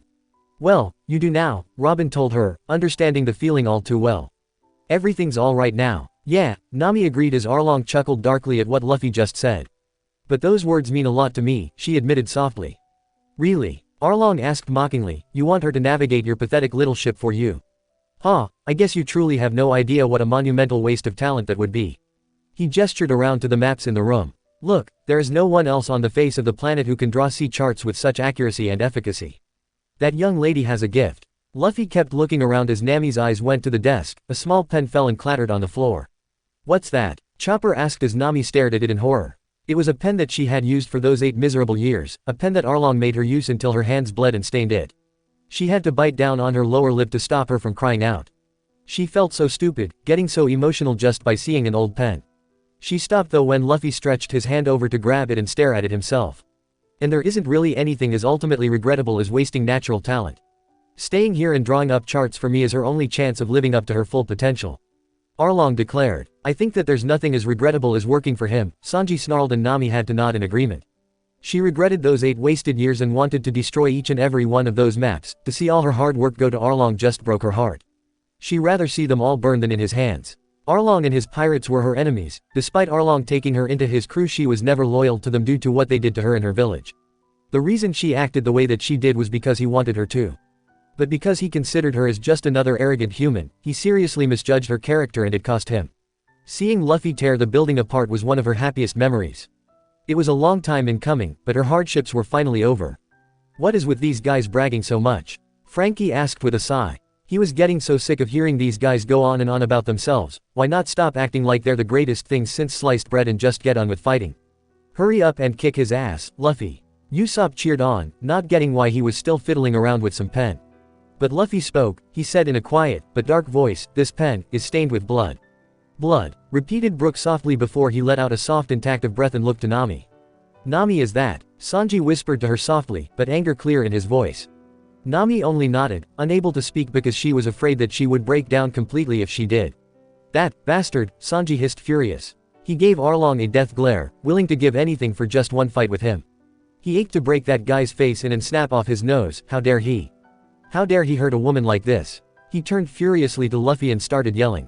Luffy. He suddenly yelled, starting the others at the outrage in his voice, if you don't hurry up and beat that piece of shit up, I'm going to kill you. But Arlong was continuing to boast, in order for me to obtain world supremacy her sea charts are absolutely vital. He took his shark saw and held it to Luffy's neck so that his neck was between 2 of the blades. She will continue drawing her sea charts for my own ambitions. And once her charts give me full knowledge of all the world's oceans, we fishmen will be totally invincible. And the world shall kneel before us. Pathetic, Zoro stated in disgust, shaking his head. We were all strong back then, but nowhere near as we are now or as some of the others we've met out here. If even we could take them all out before we even got to the Grand Line, they didn't stand a chance. Their stupid plan was doomed to fail. Thank goodness for that, Robin said, still smiling at Nami, who nodded firmly by her side, now starting to get a hold of herself. But Luffy still just sat there, holding the pen before he finally sighed. Come on, Luffy, Chopper said looking at him, what's wrong? Why aren't you fighting? He's upset by the fact that there's blood there, Brook explained, and they looked at him. I may never have been here, but I can sense the sadness in this room. They looked around and suddenly they could get what he was getting at. This was the room that had served as nothing but as Nami's prison, and if Arlong had had his way, he would have kept her locked up in here for the rest of her life. They could almost feel the misery that Nami suffered in this room. It must have been so hard for you, Nami-san, Brook finished quietly. Nami was now letting the tears fall from her eyes again as she buried her face in Robin's shoulder. The first step is, this island. Then we'll move on to the whole East Blue. Arlong continued to rant. You can never use her like me. She would be wasted on you. Use. Usopp repeated in outrage. You jerk. Chopper screamed out furiously as Sanji flew into a rage and tried to kick him, and he kept going even when his foot went right through his head again and again. Zoro and Robin were looking at Luffy, who had just put the pen carefully on the floor in front of him, almost reverently.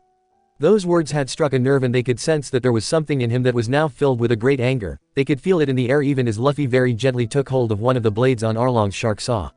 His head was down and no one could see his eyes. Arlong kept smiling until it was wiped off his face. His arm was shaking slightly and he seemed to be completely confused to what was happening.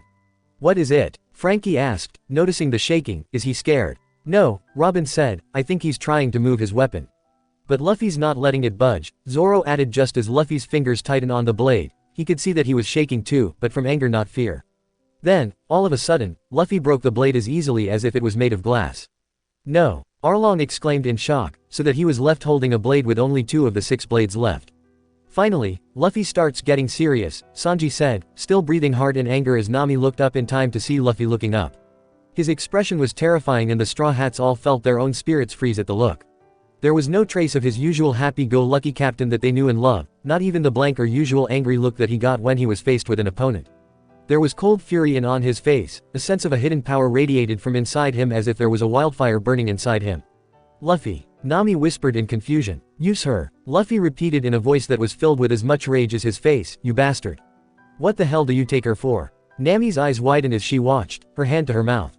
But Arlong just laughed as he said, "She is an inferior creature, but she has risen far above her peers. If all other humans are sewer rats, then she's a feisty little kitten.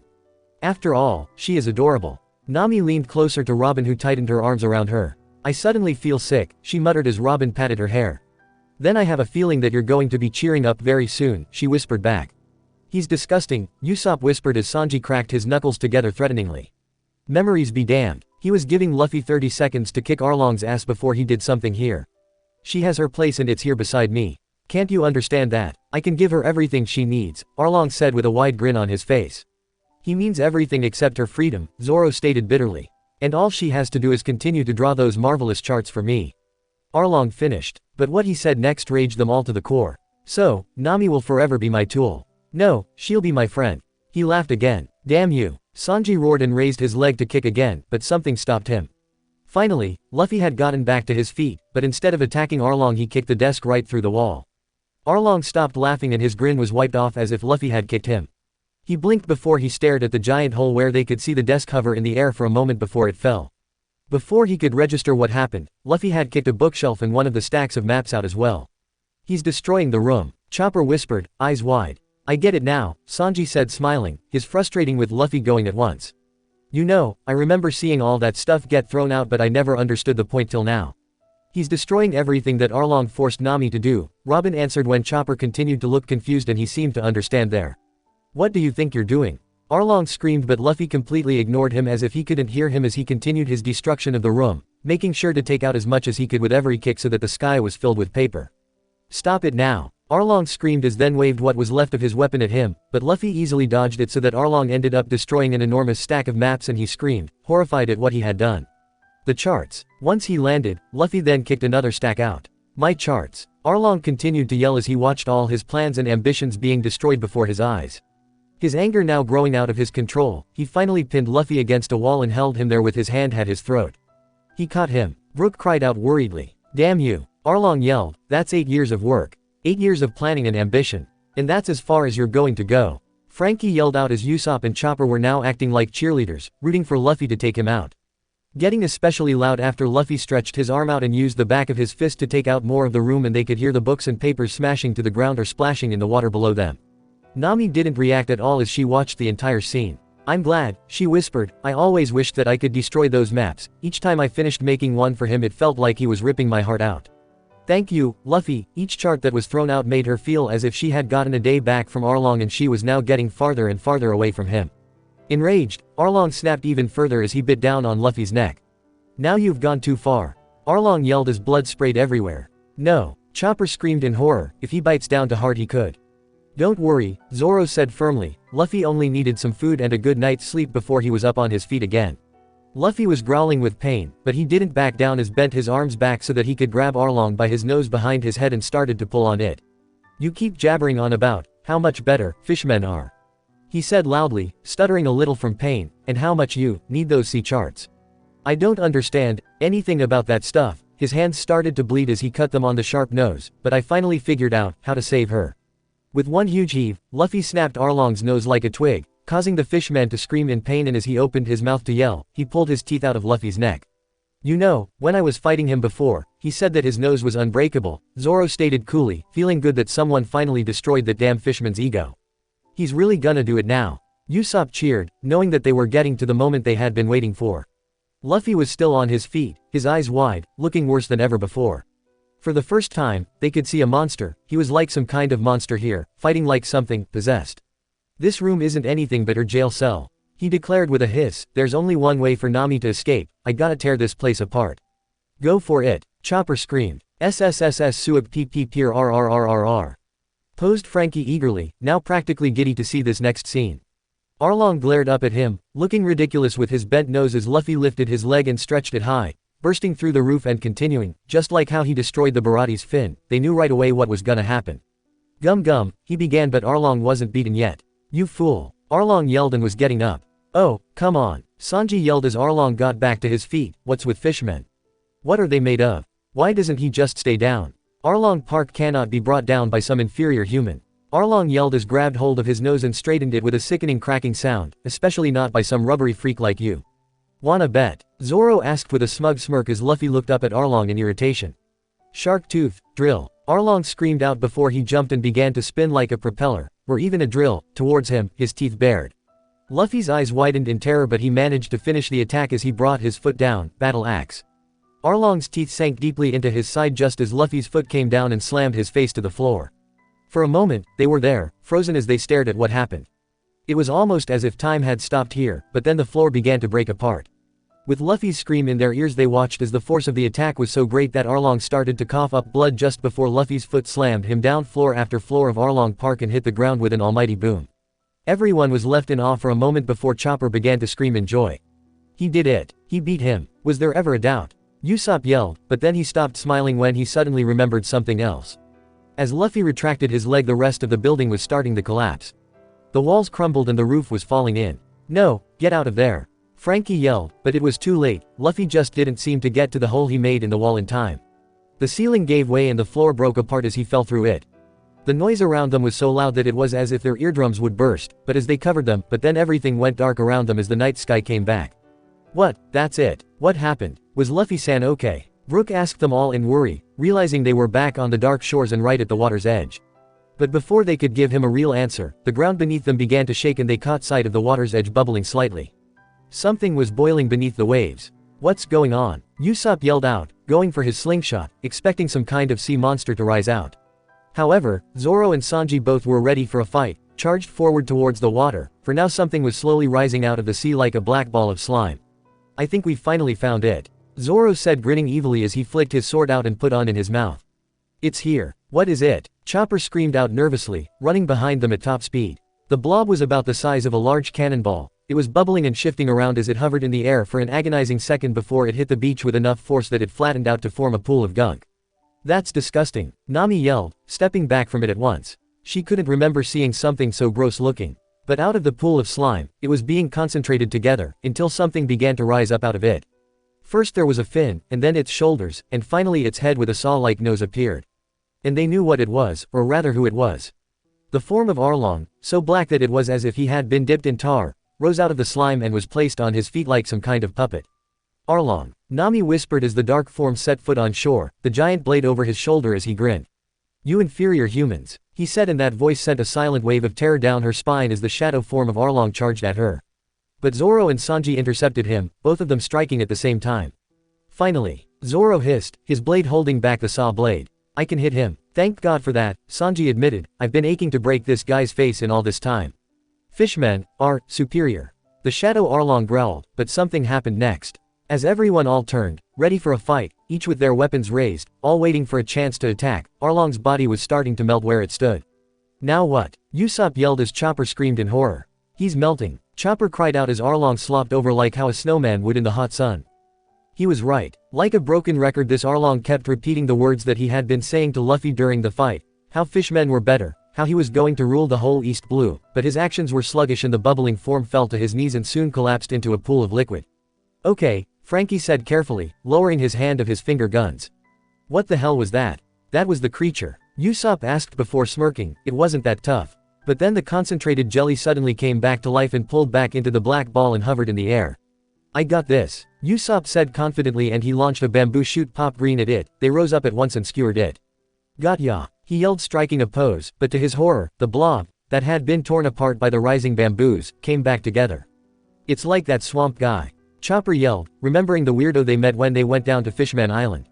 A Logia, huh? Asked Sanji smugly as he set his lower leg on fire and charged, ready to kick. He smashed through it, but at the same time it reformed itself. What is this thing? Brook cried out in panic as Zoro now tried to cut it, but it did as much good as the others. Suddenly the blob turned and bolted down the shore. After it, called Zoro as they started to run. Frankie was shooting balls of fire and Usopp launched several lead stars and even some random pop greens, but the blob reformed no matter what was thrown at it. Damn it! Sanji yelled, frustrated as the ball of slime suddenly disappeared into thin air. With nothing to chase, they all skidded to a stop and stared around for it. What happened? Did we do it? Chopper yelled, looking around, but seeing nothing there. It's gone, Zoro said angrily. Damn it! As soon as it appeared I could sense it, but now nothing. It just went away, Sanji agreed, wanting to smash something to take his anger out. Well, you think, we killed it? Brook asked hesitantly. Did you see any of those attack do any good? Robin asked him seriously, closing her eyes and trying to see around the island for any trace of it. Well, what was it? What's happening to this island? Usopp yelled, more lost than ever before. No one was able to answer as they looked at each other, having once thought that they were alone, but having a bad feeling that they were also being watched. Nami hugged herself as she stared around, half expecting to see that decrypted form of Arlong appear and grab her. She hung back, making sure that the others were around her, trying to get her breathing under control. But as they fruitlessly continued to search the landscape, the dark sky faded abruptly and they were back outside Arlong Park, or what was left of it. It looked as if a giant had come and stepped on it. Like a house of cards, there was just large slabs of the building piled one on top of the other. Wait, how'd we get back out here? Nami gasped, not understanding what was going on, but they heard voices and looked to see that everyone had come back, staring at what remained of Arlong Park, and they were distracted by the distraught expressions on everyone's faces. The Straw Hats tried to stay focused on everything that happened, but it was difficult as they looked at the destroyed building in the waiting anticipation. Though they knew that Luffy was alive and well, it was always hard to tell themselves that when they witnessed for themselves what happened. Sanji and Zoro were both still stalking around, trying to sense something wrong. But suddenly the top of the rubble was moved and Luffy burst through so that he was standing on top of the remains. No one spoke as they all stared at him. Though he didn't say a word, their eyes were all drawn to him as if he had shouted. Luffy then took a deep breath and yelled out, Nami. Present-day Nami knew what he was going to say, but the words echoed in her head as he finished screaming out, Nami, you'll always be my friend. His declaration echoed up and through the sky, and the present-day Nami finally lost all control of herself as she began sobbing without any shame.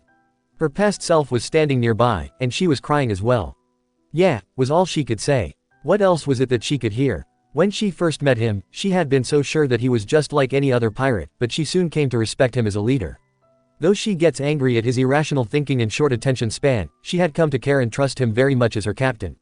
He had been something of an emotional anchor for her during crisis, that idiot. It slowly dawned on all the memory versions what just happened as they were all screaming in joy. All of them cheering and crying as well. Finally, their nightmare was over. And the last thing they heard before the memory faded was Johnny and Yosaku screaming out, Big Bro won. The memory was then gone and Nami was now wiping up her tears, but she was still smiling. That was amazing, Brook whispered in awe. I've never seen anything like that. I don't ever remember seeing Luffy-san so angry. It shocked me to the soul. Can't say that it wasn't a good sight, Sanji said, looking over at Nami, who had composed herself and seemed to be back to normal. I'm tired of crying, she whispered, sounding more upbeat. I guess after seeing everything from the beginning just brought back all those memories and feelings. Are you going to be alright? Robin asked soothingly and she nodded back. I'm fine, she said, sounding more sure of herself. I didn't think I'd ever be free from Arlong. But Luffy just understood everything without having to hear anything else. He destroyed everything that I wanted to see destroyed since day one. She looked to Zoro, Sanji, and Usopp and added with a bright smile, and you guys too, of course. It was my greatest pleasure, Nami Swan. Sanji gasped out, twirled around so that he knelt before her. My darling, if I had to, I'd do it all again for you. There can be no greater honor for a man to help out a beautiful lady. Gag me, Zoro said, walking away. What was that? Sanji yelled, but Zoro completely ignored them as he continued to look around, and Sanji remembered what it was that they were supposed to be doing and he growled in frustration. Just when we finally find the thing, it runs away and disappears. And I keep getting distracted by all this. It makes sense for it too, Robin said, frowning before she asked Nami what time it was. Blinking in surprise, she pulled out the pocket watch and checked the time, convinced that it had to have been at least half an hour, but her jaw fell open when she saw that it had only about 10 minutes. That can't be, Usopp said, but Robin shook her head in disagreement. I had a feeling that this was the case, she explained. Please tell me that you're going to start making sense here, Frankie begged. Well, first, she said, about the creature we just saw. It had no form, it was trying to take on Arlong's shape, but it just couldn't seem keep it. Yeah, it was like it was made of clay or something and it was melting, Usopp admitted, thinking it over. It was just messed up, but what really freaked me out was that it repeated whatever Arlong was saying. And then it disappeared as we went after him, she summed up. When they nodded, she explained, that's because it wasn't able to hold onto Arlong's shape. So when it failed on it, it fled and probably hid itself in another memory. I think that it was only a rough idea of Arlong. Remember all the memories we saw up to this point. I guess that the creature has only started to try and take a form when we finally came across it. So it was hiding somewhere in the Arlong Park memories? Chopper asked. Yes, she admitted softly, and I think it's safe to assume that it might have listened to Arlong enough times to try and become him. But I guess that it didn't stay around long enough before we caught up to it and it tried to fight back. And when it tried to attack us, it wasn't able to stay like that and is probably hiding in another memory. Chopper said, thrilled with himself for getting it. Robin nodded, that seems to be it. So, what now? Brook asked her. We just keep going through memories until we find it. Right now it's hiding, Sanji said in frustration, and until it comes back out, we won't have the slightest clue where it is. But if it does come back, what are we supposed to do? Cried out Nami. Nothing we did worked on that. Not even Haki, Zoro added darkly. But that doesn't explain the whole time thing, Frankie added. I mean, how could it only be a few minutes? It's been hours. Robin looked over at him. Time's not moving as fast as we think it is, she answered simply. Say what? Usopp repeated, completely lost. What I mean is that creature has something to do with our sense of time, she shrugged. I know it's crazy, but it's the best I can come up with. We think that time is moving normally inside the memories, but in reality, it's hardly moving at all. Huh, I don't get it, Chopper said, completely lost now. Well, she said, trying to think of the best way to describe it. When we're watching it all, it's like time is slowed down a little. So we think that time is moving normally for us when it's actually hardly any time at all. At least, that's what I think. So when we watch for a few hours, it's only been a couple minutes. Frankie summed it up, so everything we saw up till now took less time for us to watch than for someone to say, get a haircut. Pretty much, Robin offered. It's all very confusing, but that's the best that I can come up with. This whole place is a nightmare, Usopp moaned out, falling to his knees. Let's just get this thing dealt with so that we can get Luffy back and get the hell out of here. No one is disagreeing with you, Usopp, Zoro said, flicking his sword out irritably. This whole place was driving him crazy, and giving him an urge to slash something. He was growing angrier with every second and was now close to wanting to kill something. He was quickly losing his mind. But then, the memory reappeared and they were back in Kokoyashi village with an enormous party going on. The villagers were all dancing and feasting, music and laughter was in the air, and every single person here was smiling. Now you know how much they hated them if they're celebrating like this, Robin offered with a smile as she looked around. Yo-ho-ho-ho, what a great thing to see. It brings joy to my heart. Not that I have a heart, Brook laughed. No one had been able to celebrate like this in years, Nami smiled as she looked around at her village. I think they partied for about 3 days here. Really? 3 days? Frankie laughed, it sounds like my kind of party. They danced until they all passed out where they stood, Sanji sighed, remembering all the beautiful girls that he danced with. Oh, good times. I noticed that we usually do party for about 3 days after we have a big fight, Chopper pointed out cheerfully. Hey, if you're going to have a party, why not go all out? Usopp cried out brightly. But through all the laughing and cheering, they could also hear screaming going on inside a house behind them. What's going on? Robin asked in interest. That's the doctor's house, Nami said thoughtfully as Zoro sighed, recognizing the screaming. Ignore it, Zoro said at once.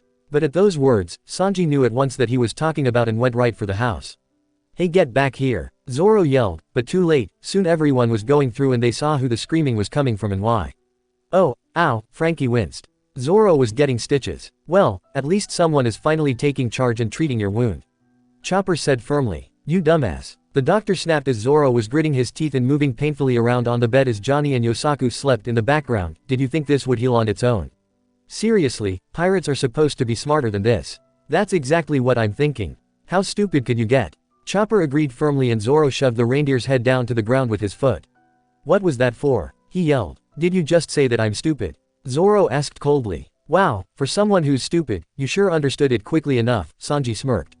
Zoro swung a sword at him as the doctor shoved his hand in memory Zoro's face to keep him still as he continued stitching. Don't you have a doctor for this? No, but that's who joined us next, Nami said, and Chopper brightened up, excited at the idea of finally seeing Drum again. He tried not to smile, but his grin shone through anyway as he did a little dance. What I don't get is why you're complaining like this, Nami went on and turned to Zoro. I mean, after Mihawk attacked you, you barely flinched, but here you're almost crying. I am not. Zoro snapped back. You and Luffy can pull off gaping holes in your guts, but stitches and needles make your cringe. Usopp asked, thinking that over. How does that make sense? Just then a familiar face appeared in the window above Zoro's head, with a leg of meat in his hand, and he repeated, Doctor. Never thought of that. Good idea, Luffy. Past Zoro said in surprise. But we need to get a musician first, right? Luffy asked, as if making sure that he got it. Why's that? He asked him. Cause pirates really like to sing, he said as if it was obvious. To true. Yo-ho-ho-ho. Brook laughed joyfully, feeling a little warm thrill inside at the idea of how much they wanted a musician. Zoro actually laughed at that and sounded sarcastic as he said, that's true, but why is that first? Luffy didn't answer, but he grinned at him before he looked up to the doctor and asked where Nami was, claiming that she wasn't in the village. Where were you? Chopper asked in surprise. I thought you'd be there partying with everyone else. I had to go somewhere to think some things through, she confessed. In truth, she wanted her mother's advice. She wanted to go and tell her about what she wanted to do. She remembered how she met with Nojiko and Genzo, how they gave her the advice that she needed to hear. Though, in truth, she had already made up her mind by that point. Well then, the doctor said, looking away as he thought it all over, if she's not in the village, there's only one place she'd go. The memory faded at that and they were all looking at each other in surprise. That's it, Chopper said, feeling a little bit let down at the small scene. I guess. Usopp pressed. Nami hesitated for a moment before the scene came up again, but it was still a dark night around them, so they didn't realize that it had changed until they saw Genzo there. They were on a cliff that overlooked the ocean. A bright moon was reflected in the sparkling sea below them, and there was a very simple grave raised there with a wooden cross. Genzo had poured an entire bottle of sake over it, as if the one who was buried there could enjoy it as well. Nami bit her lip, never thinking that she would see it again. What is this? Zoro asked in confusion. That's my mother's grave, Nami explained softly. She has come to terms with the idea that Belmere was her mother. In life she never saw eye to eye with her adoptive mother at times, but she never realized just how important she was to her until the moment that she knew that she was going to be killed. She loved her mother deeply and missed her every single day. Your mother? Robin repeated softly, and Nami nodded as everyone looked at her in surprise. This was where I was earlier, she confessed quietly. I wanted to talk with her. Nami, Chopper said quietly as they all looked at the grave with new respect, and a little sadness. It was very peaceful for a few quiet moments, but that soon ended when someone yelled out, "Where's the food?" Jumping, they looked back to see Luffy there, looking around, his cheeks full of meat, as well as having several legs of it in his hands. Genzo had also jumped and spun around to see who it was. He always did know how to break the mood, Sanji sighed. Luffy was barely aware that he wasn't alone as he looked for food. Oh, no food out here, he said to himself, sounding disappointed before he turned around and muttered something about leaving. But as they watched, Robin couldn't help but wonder if Luffy had come up here just for food. Did he come up here looking for Nami as well? She shrugged to herself. Maybe she was trying to read too much into Luffy's behavior, and maybe he was simply for food and he got lost. But she couldn't help but get the sneaking suspicion that maybe he was hoping to talk to Nami here. Wait, boy, Genzo suddenly shouted, stopping Luffy so that he would look back, and they looked over at him. Huh, a grave? Luffy asked before he asked tactlessly, did somebody die? You think he would be a little more sensitive here, Usopp said with a sigh. I'm afraid that's not one of Luffy's strong points, Zoro reminded him as Genzo turned back to look at the wooden cross and admitted to Luffy that someone did die a long time ago. Oh, I'm sorry, Luffy said, bowing his head, though it probably would have been easier to take him seriously if he took the food out of his mouth first. I give you to my conveniences. What? Frankie asked in confusion before Luffy realized that he said it wrong and tried again. Wait, my sincere compliments, no, my deepest. He said several times before Genzo corrected him. My deepest condolences, he said. Oh, so that's what he was saying, Chopper said, who hadn't been getting it before. Yeah, thanks, Luffy said. Listen boy, Genzo said, still not looking away, but his voice was very serious, I know Nami is going away with you. She has her mind set on becoming a pirate and that, dangerous business. And I'm fine with that, it can't be helped. Genzo, Nami said softly, having had no idea that Luffy and Genzo had talked about this. But what he said next surprised them all. But if any of you do anything to hurt her, I will kill you, Genzo said, his voice deadly serious. Boy, that's harsh, Frankie said, suddenly nervous as he glanced at Nami. He only means Luffy, right? He did say any of us, Sanji said, thinking it over. Not that he had to worry, he'd rather throw himself overboard than do anything to make Nami sad. Nami, Chopper said quickly, if I ever did anything that made you sad, I'm sorry. Nami only laughed. He wouldn't go that far, she said before she added, at least I hope not. We're not gonna hurt her, Luffy said to him firmly. But Genzo spun around and yelled out at the top of his lungs, you sure? Luffy looked startled at that before he nodded, I'm sure. So I guess we're stuck with her, Zoro said as Genzo moved his cap back down so that they couldn't see his eyes, but a satisfied smile was tugging at the scarred man's lips, as if he just had a hard question answered for him. The images faded around them and that was the end of that memory. I guess he just wanted to make sure that you were in good hands, Robin told her as Nami smiled widely at that. I know, he's always been like that, she said, missing Genzo more than ever. So even before she left, he was looking out for her. The fact that he would have had this little talk with Luffy meant the world to her. She really hoped that she could go home someday and show them her map of the world. Suddenly the sun was out and they were back at the docks. The 4 past Straw Hats were already on the deck of the Going Merry as they began piling on crates and boxes of food and supplies. It looked like the whole island had come to say goodbye. Oh, so this must be when you were finally setting off. Brook said cheerfully just as past Sanji had run to the side of the ship. There she is, he screamed out, barely able to contain himself. Looking up, they saw past Nami standing far along the road and everyone was looking directly at her. Her eyes were hidden by bangs before she screamed out, set the sails. And suddenly she started sprinting towards them as if she was being chased by something. What's wrong? Frankie asked in confusion, not getting why she was running all of a sudden. I don't get it, past Usopp said, unknowingly speaking what Frankie was asking, watching her sprint towards them, why is she running? She said set sail, Luffy reminded him and he jumped a little at the seriousness in his tone. But what's going on? Chopper asked as present-day Zoro and Usopp both looked at each other with raised eyebrows. I just wanted to say goodbye in my own way, Nami said, a little sheepishly. After all the years of her coming and going to the village, with them looking at her with disdain, it felt strange for her to leave without seeing that again. No, Genzo suddenly cried out as Nojiko and the doctor all looked surprised at Nami. She's planning on leaving without letting any of us thank her or say goodbye. You didn't want to say goodbye to any of them?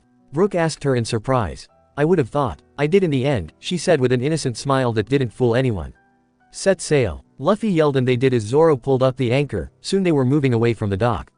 Wait, don't go, someone screamed. They're leaving, stop, at least let us say goodbye. Past Nami didn't respond to any of their words as she continued to sprint with the citizens trying to stop her. Genzo fought his way through to the front, Nami. He yelled, come back here. You can't leave this way. We all say goodbye in our own way, Robin chuckled lightly. So, past Sanji said to Luffy, you sure you wanna let her leave like this? Not my decision, Luffy told him, she does what she wants. That is true, Usopp nodded as they sailed farther and farther away, with Nami now in danger of being left behind.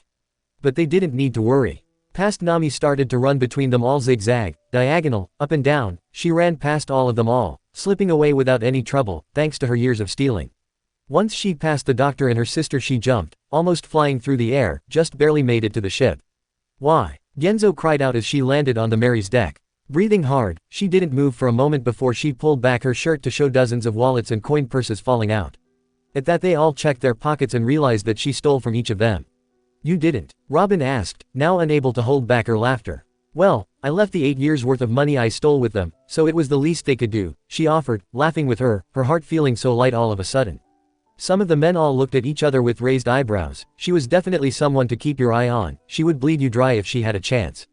Her past self was pulling out some of the money, she kissed it before looking back with a smug smirk, thanks a bunch.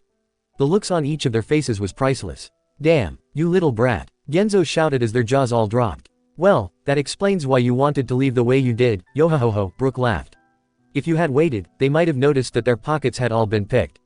And I thought I left with a lasting impression at my hometown, Frankie said. You did, Usopp reminded him as his past self whispered to Zoro darkly, great.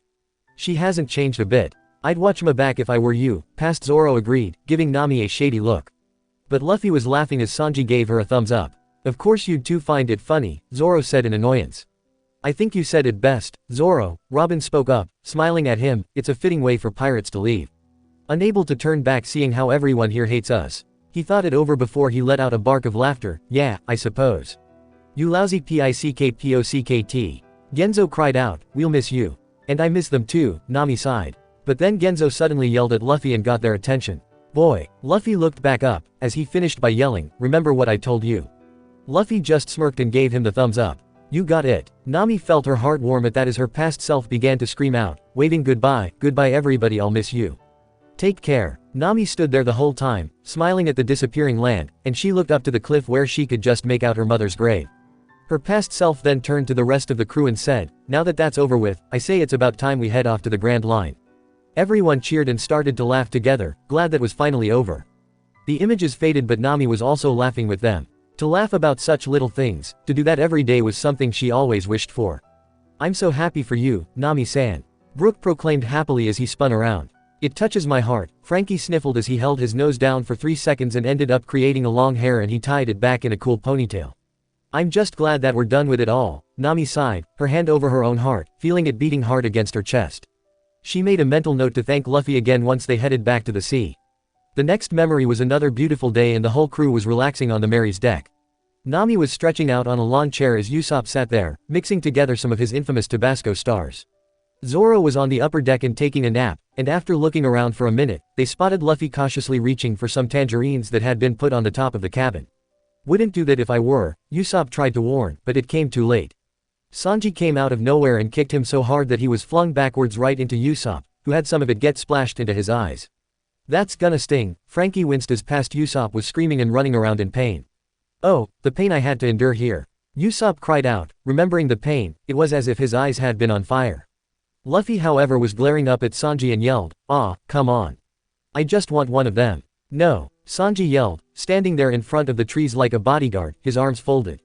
"This is Nami's tangerine orchard. I won't let anyone lay a finger on it." He then turned to Nami with his eyes as hearts and cried out, his arms now wide, "Nami, can you see how well I'm protecting your trees?" "Yes," she said, without turning to look at him, "you're doing very well." "He's like some kind of pet to her," Usopp whispered to them and they nodded. Sanji, who hadn't been listening as he drooled over the past Nami, looked up and said, "What did you say?" "Nothing," Usopp said quickly. "Can't you tell when someone's using you, Nosebleed?" Zoro asked him darkly. "What? How dare you claim that Nami Swan would use me?" Sanji yelled heatedly. "Everything I do," he added dramatically, "I do for love." "Yes, and you do an amazing job taking care of my tangerines," Nami told him, and he almost fell over in happiness. Robin shook her head fondly, a part of her feeling a little bad for Sanji, but that chivalry of his was something that she always admired about him even if it did get him into so much trouble. Soon, past Nami was still going over the paper as Luffy sat up on the railing, looking hungrily up at the fruit as Usopp lay on his back with a cool cloth to his red eyes. "I only want one tangerine," Luffy whined. "Just give it here, you're so mean." He stuck his tongue at him. "No," Sanji yelled again. "He can have one, for a price," Nami said firmly. Those were from her mother's tangerine orchard and she wasn't going to part with them easily. "Oh well," Luffy said, beaming widely, "I'm pretty happy anyway."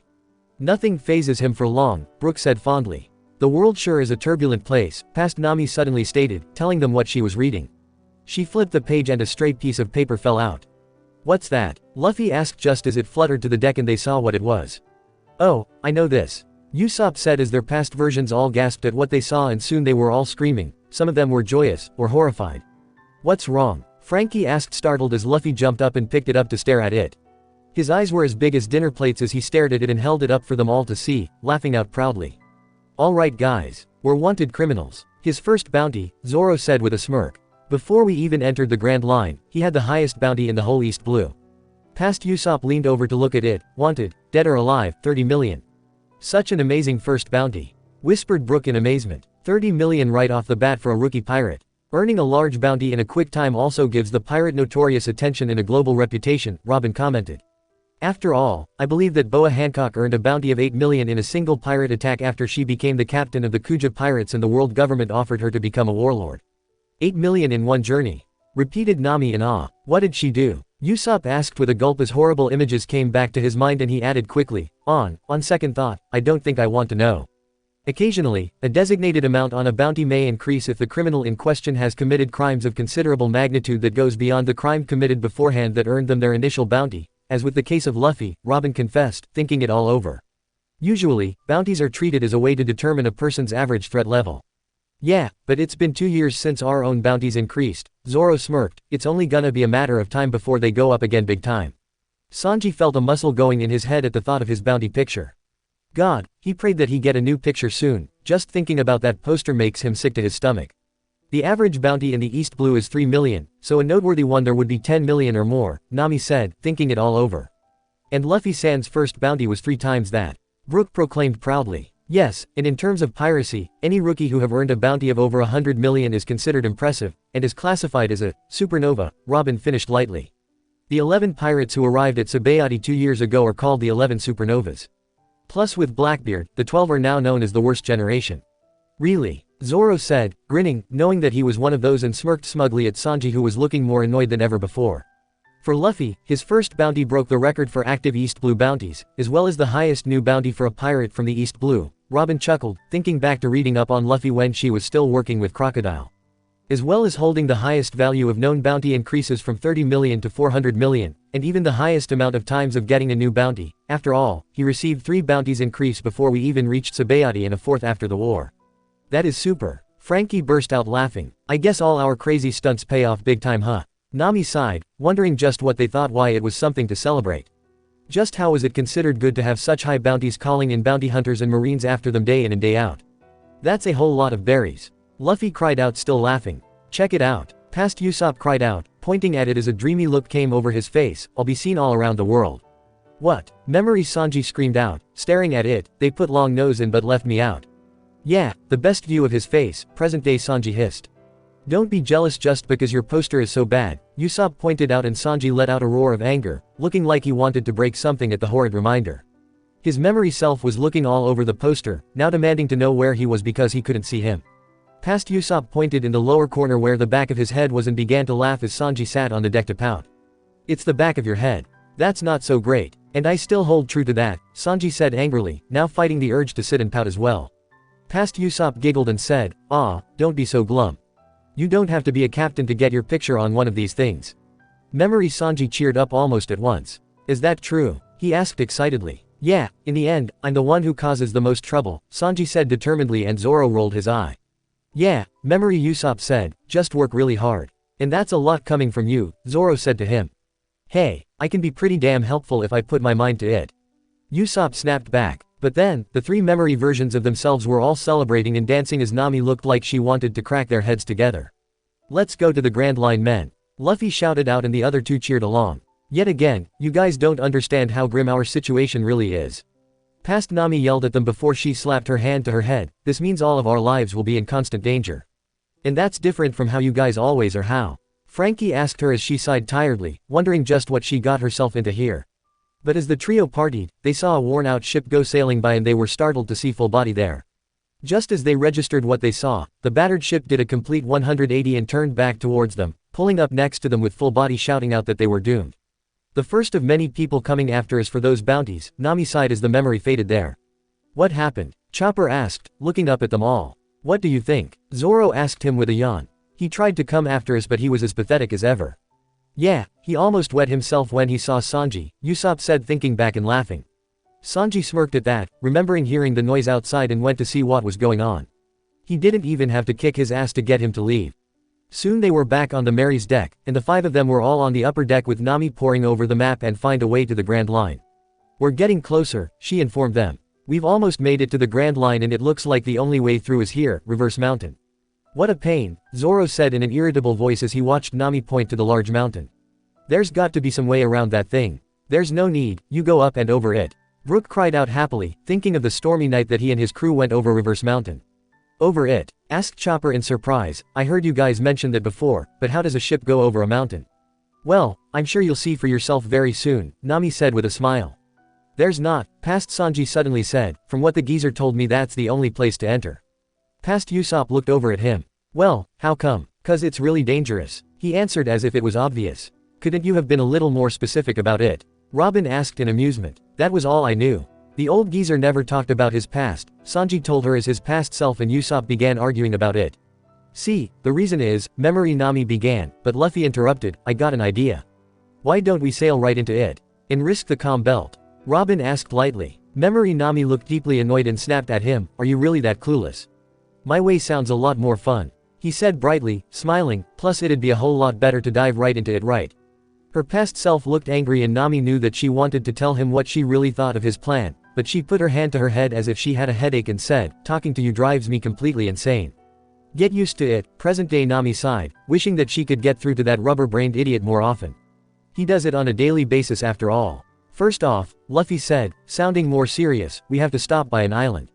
We need to pick up some meat. Need meat. Giving him an annoyed look, she pointed to a small island on the map and explained, there's a famous city on this island. Known as Loungetown. Robin blinked in surprise. That town is famous for Loungetown. Luffy repeated mildly, why is it famous? They got delicious meat. I'm pretty sure I've heard of it before, past Zoro said as he looked up at the sky. It's the city of the beginning, and the end. Beginning and end, repeated Brook in surprise. What did Zoro-san mean? Just what was so special there? Luffy looked confused and Nami explained, it's the town where the old king of the pirates, Gold Roger, was both born and killed. Really? Chopper said in awe. The pirate king was raised and executed. Yes, Robin explained, thinking they would make an example of him to prevent others from becoming pirates, the world government had his execution in Logatown. But as he was about to die, Roger yelled out his famous last words about the One Piece. What was thought would be a warning to all and extinguish the hopes of all pirates, had failed. The last words of Roger ignited and began, the great age of pirates. He must have been something else to see, Usopp said in reverence. To have been able to do all that, and it was seconds before he died too. Amazing, agreed Chopper, thinking about it all. The past versions were all looking at the make with new interest as Luffy asked in a hushed tone, that's where the king of the pirates died. She looked at him with a small smile. Well, yeah, let's do it, Luffy said seriously, this was the man who had the One Piece. Everything the world has to offer, I need to see where he was born and executed. And he drove us all nuts, asking if we were there yet all the way till we got there, Zoro said with a smile. It was relief to get there and him off our backs, Sanji agreed, remembering all the times he wanted to throw him over the side just to get some peace and quiet. But suddenly he shared a glance with Zoro and they both remembered just what happened that day. What were they going to say when they saw that they almost let Luffy get executed that day? On their watch. He sighed, not looking forward to this, and the next thing he knew was that they were standing in a large town in what looked like the main square, though it was wide open it was filled with people. This is, Usopp said, looking around at the tall, stone buildings and the perfectly paved streets. Loungetown, Nami said, with a nod. It was one of our final stops before we went to the Grand Line. So this is where it all began. Frankie said eagerly just as someone in the crowd around them yelled that someone was up on the execution's platform. When they looked up, they could see a tall metal structure, several stories high, and starting to rust from the years of being exposed to the elements. Standing at the top, with his eyes shielded so that he could see everything, was Luffy. What's he doing up there? Nami sighed. I'm guessing that's where Roger died, Robin said, greatly interested. This was a historical monument, there has been a reason why Roger was the last pirate to meet his end here. And of course Luffy wanted to see it all up close, Frankie said reasonably. Makes sense. Yeah, too bad that it got us all into a lot of trouble, Zoro said, a sense of shame in the pit of his stomach at what almost happened here. Just behind them someone screamed, hey, you up there. Jumping a little, they turned back in time to see that a police officer, dressed in attire very similar to Genzo had been, was there with a loudspeaker. Get down from there, immediately. But why? Luffy shouted back, like a child who had been told that he had to go to bed and didn't understand why he couldn't stay up later. You are standing on an execution platform that belongs to the world government. The officer yelled. Now, get down from there right now. What's the problem? Frankie asked irritably, his good mood disappearing almost at once. As far as they're concerned, the world government owns everything. They can force people to do whatever they want just for saying something belongs to them. Fine, I'll come down. Luffy yelled down agreeably. But first you have to say the magic word and smile too. The Straw Hats laughed at that. It was just so childish, but seeing the furious look on the man's face only made it seem funny. I'm not playing, I will arrest you if you don't come down. The officer yelled, and he truly sounded annoyed. But before he could make good on his threat, someone came out from the crowd with a colossal iron mace over her shoulder before she hit the man so hard that he was out as soon as he hit the ground. Nice shot, Frankie said as he looked to see who it was.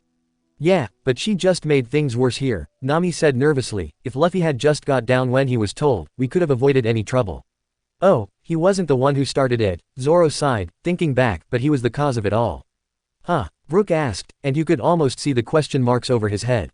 Holy, Sanji yelled as he turned his attention to the woman. She was a truly beautiful woman that was slim, well endowed, with dark green eyes before his brown, and full ruby red lips, but the most noticeable thing about her was her silky looking skin that looked so soft.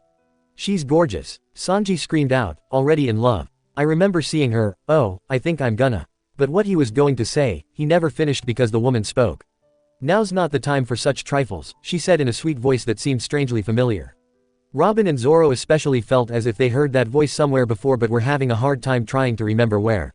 The woman was looking up to Luffy and cooed out, long time no see, Luffy. I've been looking for you. What? gasped Sanji in horror. You mean Luffy knew such a goddess and he never introduced her to me? Yo-ho-ho-ho, she's must have some beautiful panties, Brook said dreamily as Usopp began drooling over seeing her. But I don't remember seeing her before, Chopper said, folding his arms and trying to think back to all the memories they had seen up till now. No, he honestly couldn't remember seeing her before, but at the same time she seemed so familiar. Apparently Luffy didn't recognize her as well as he looked down with a confused look on his face. When she noticed this, the woman sighed. Now that's just rude, she said, you mean to tell me that you, of all people, this face? Again, who is she? Zoro said, sure that he heard that voice somewhere before. However, around them, the people were all staring at her much like how Sanji was drooling over her. Men and women alike were all claiming how beautiful she was. Forgot. I'm pretty sure we haven't even met, Luffy said in confusion. Who are you? I'll never forget you. You were the first man who ever truly struck me, the woman said fondly. What? Sanji screamed, furious that his captain would have ever hurt such a beautiful person. You bastard. After we get you back I'm going to kill you. What's she talking about? Chopper said, tilting his head, completely lost just as the other people around them scowled up at Luffy, outraged that he had done something to this girl. What? I never hit you. Luffy yelled incredulity, looking a little lost as to why everyone was glaring at him. When you struck me with your powerful fist, she answered, her hand over her stomach, it felt good. The whole crew sweat dropped at those words. Say what? Zoro asked, now sure that he heard wrong. Luffy looked like how he felt and his eyes were darting around, as if hoping for a way to escape. She's nuts, Usopp said, not saying that I wouldn't want to meet her, but still. Listen up boys, who is the most beautiful person on these seas? The woman suddenly asked the crowd. That would be you. Everyone in the crowd yelled as they got down on their knees and held their arms out to her. But the Straw Hats recognized that line at once. No way, Frankie said shaking his head, impossible. That's Alvida, Nami gasped. What? Usopp yelled in disbelief, you mean that ugly, fat pirate that was keeping Kobe hostage and Luffy took care with one punch?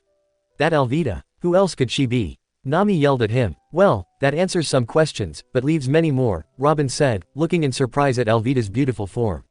Are we sure? Zoro asked hesitantly, cause, I really don't think that's her. That's correct, Alvida said with a smirk, holding out her arm. I am quite breathtaking aren't I? There isn't a man alive that won't crumble before my beauty. But I prefer strong men, like you. I'm strong, Sanji gasped, as if hoping she could hear him. Compared to what? Zoro asked him curiously and Sanji threw a kick at his face. But seriously, what happened to her? Usopp asked as Luffy was now looking seriously close to running away. I mean, wow. Either she lost a lot of weight in a short time, or she could have eaten a devil's fruit, Robin offered. After all, there are some fruits that can change the user's appearance, though how she came across one, I can't say. Had to be some time after Luffy defeated her. Okay, that explains that, but what does she want? Usopp asked, folding his arms as he thought it all over. You think that she's here for revenge for Luffy beating her? And what kind of fruit would make her like this? But his question was answered as Alvida cooed out, I'm gonna make you all mine, Luffy. Just wait.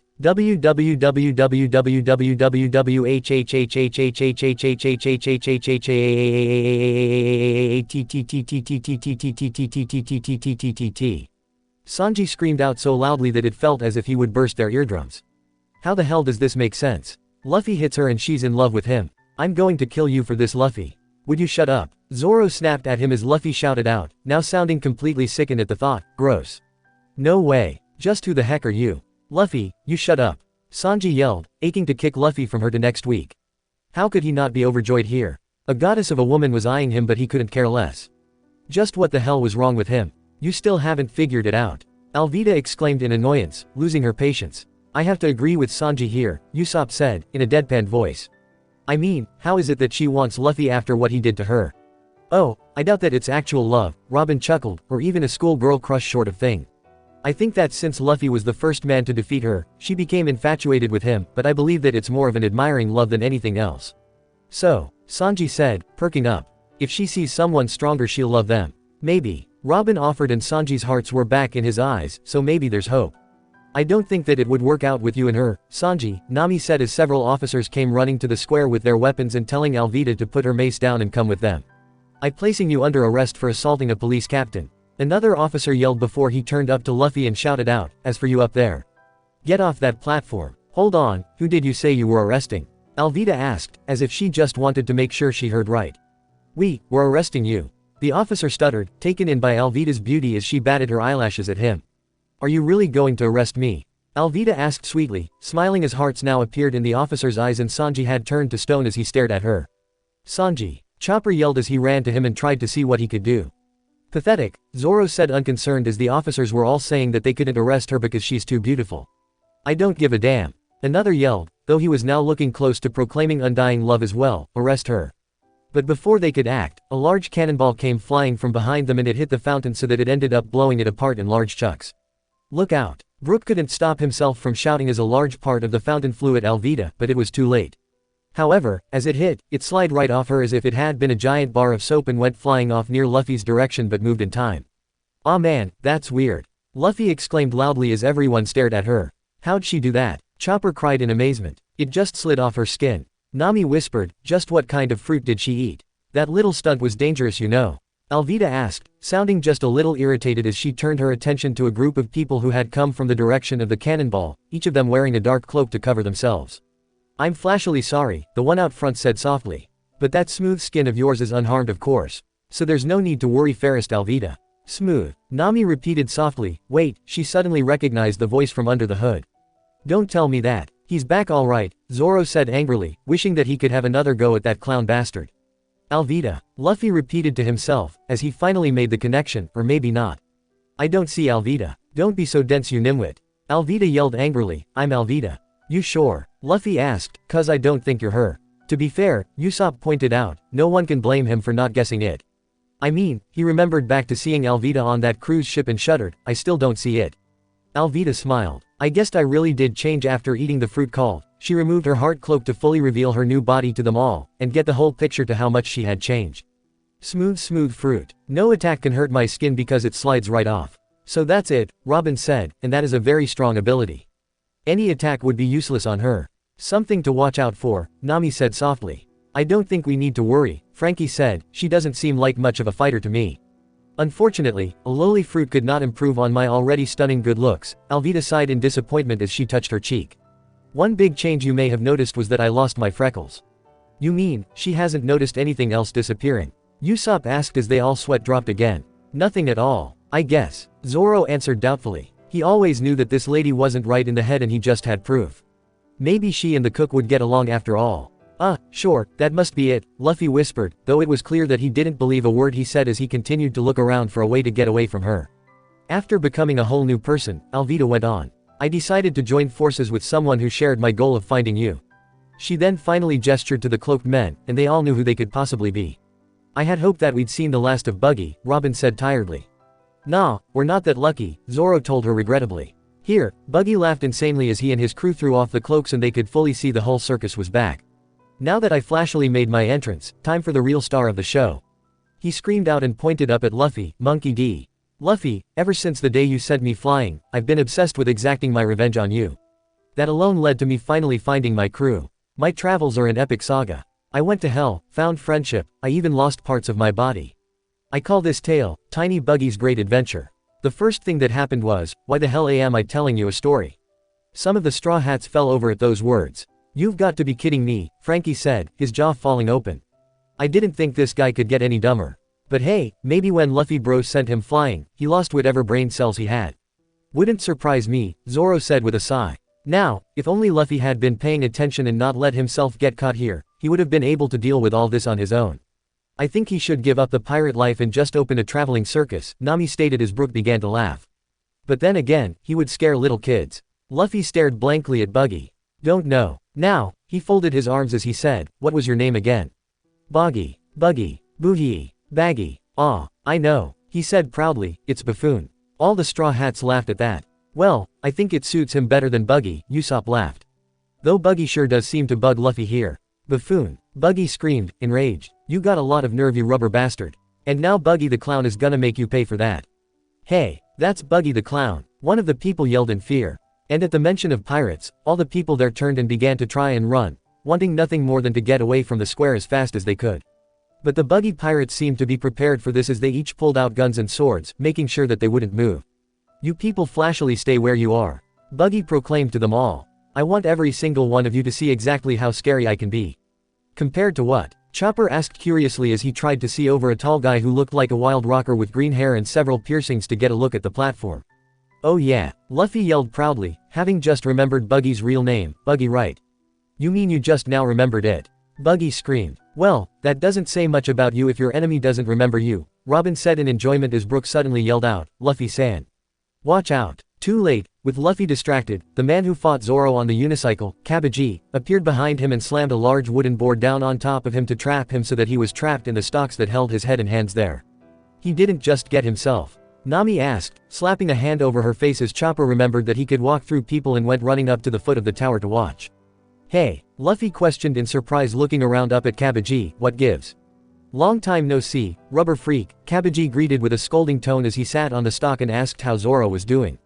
Luffy's stuck here, Chopper yelled back to them as they approached the platform as well.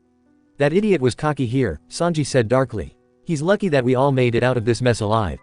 He felt guilty at the thought of what happened. If that lightning bolt didn't come when it did, then Luffy would have lost his head here. I think we were all a little cocky by this point, Zoro said, looking around for his and Sanji's past versions to come up. But of all the people that he could, Buggy? Nami asked as she shook her head. Don't worry, Usopp said unconcerned, believing that Luffy would get out of this one easy. He's been in worse spots. Good shot, Kabaji, Buggy praised as he began to laugh and call out to everyone, to all of my followers. Hundreds of billions of them around the world. We will now begin the most flashily public execution. You're trapped, Monkey D. Luffy, you can't move so much as an inch. Who is he talking to? Chopper asked as the others all shook their heads. The followers in his dreams, Sanji stated dully. I see that getting beat hasn't shrunk Buggy's ego any, Robin stated calmly. Luffy attempted to pull his head out of the board, but he couldn't pull his head out of the hole, and it wasn't easy for him to do so while he was being held like this. He honestly couldn't move at all. Tell me, Straw Hat, Buggy yelled up at him as he laughed. Fell honored, you'll die in the same place as the king of the pirates.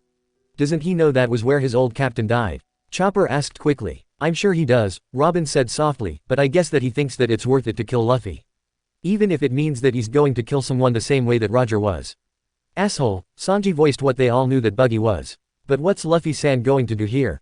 Brook asked worriedly. He's going to be killed here no matter what Buggy is.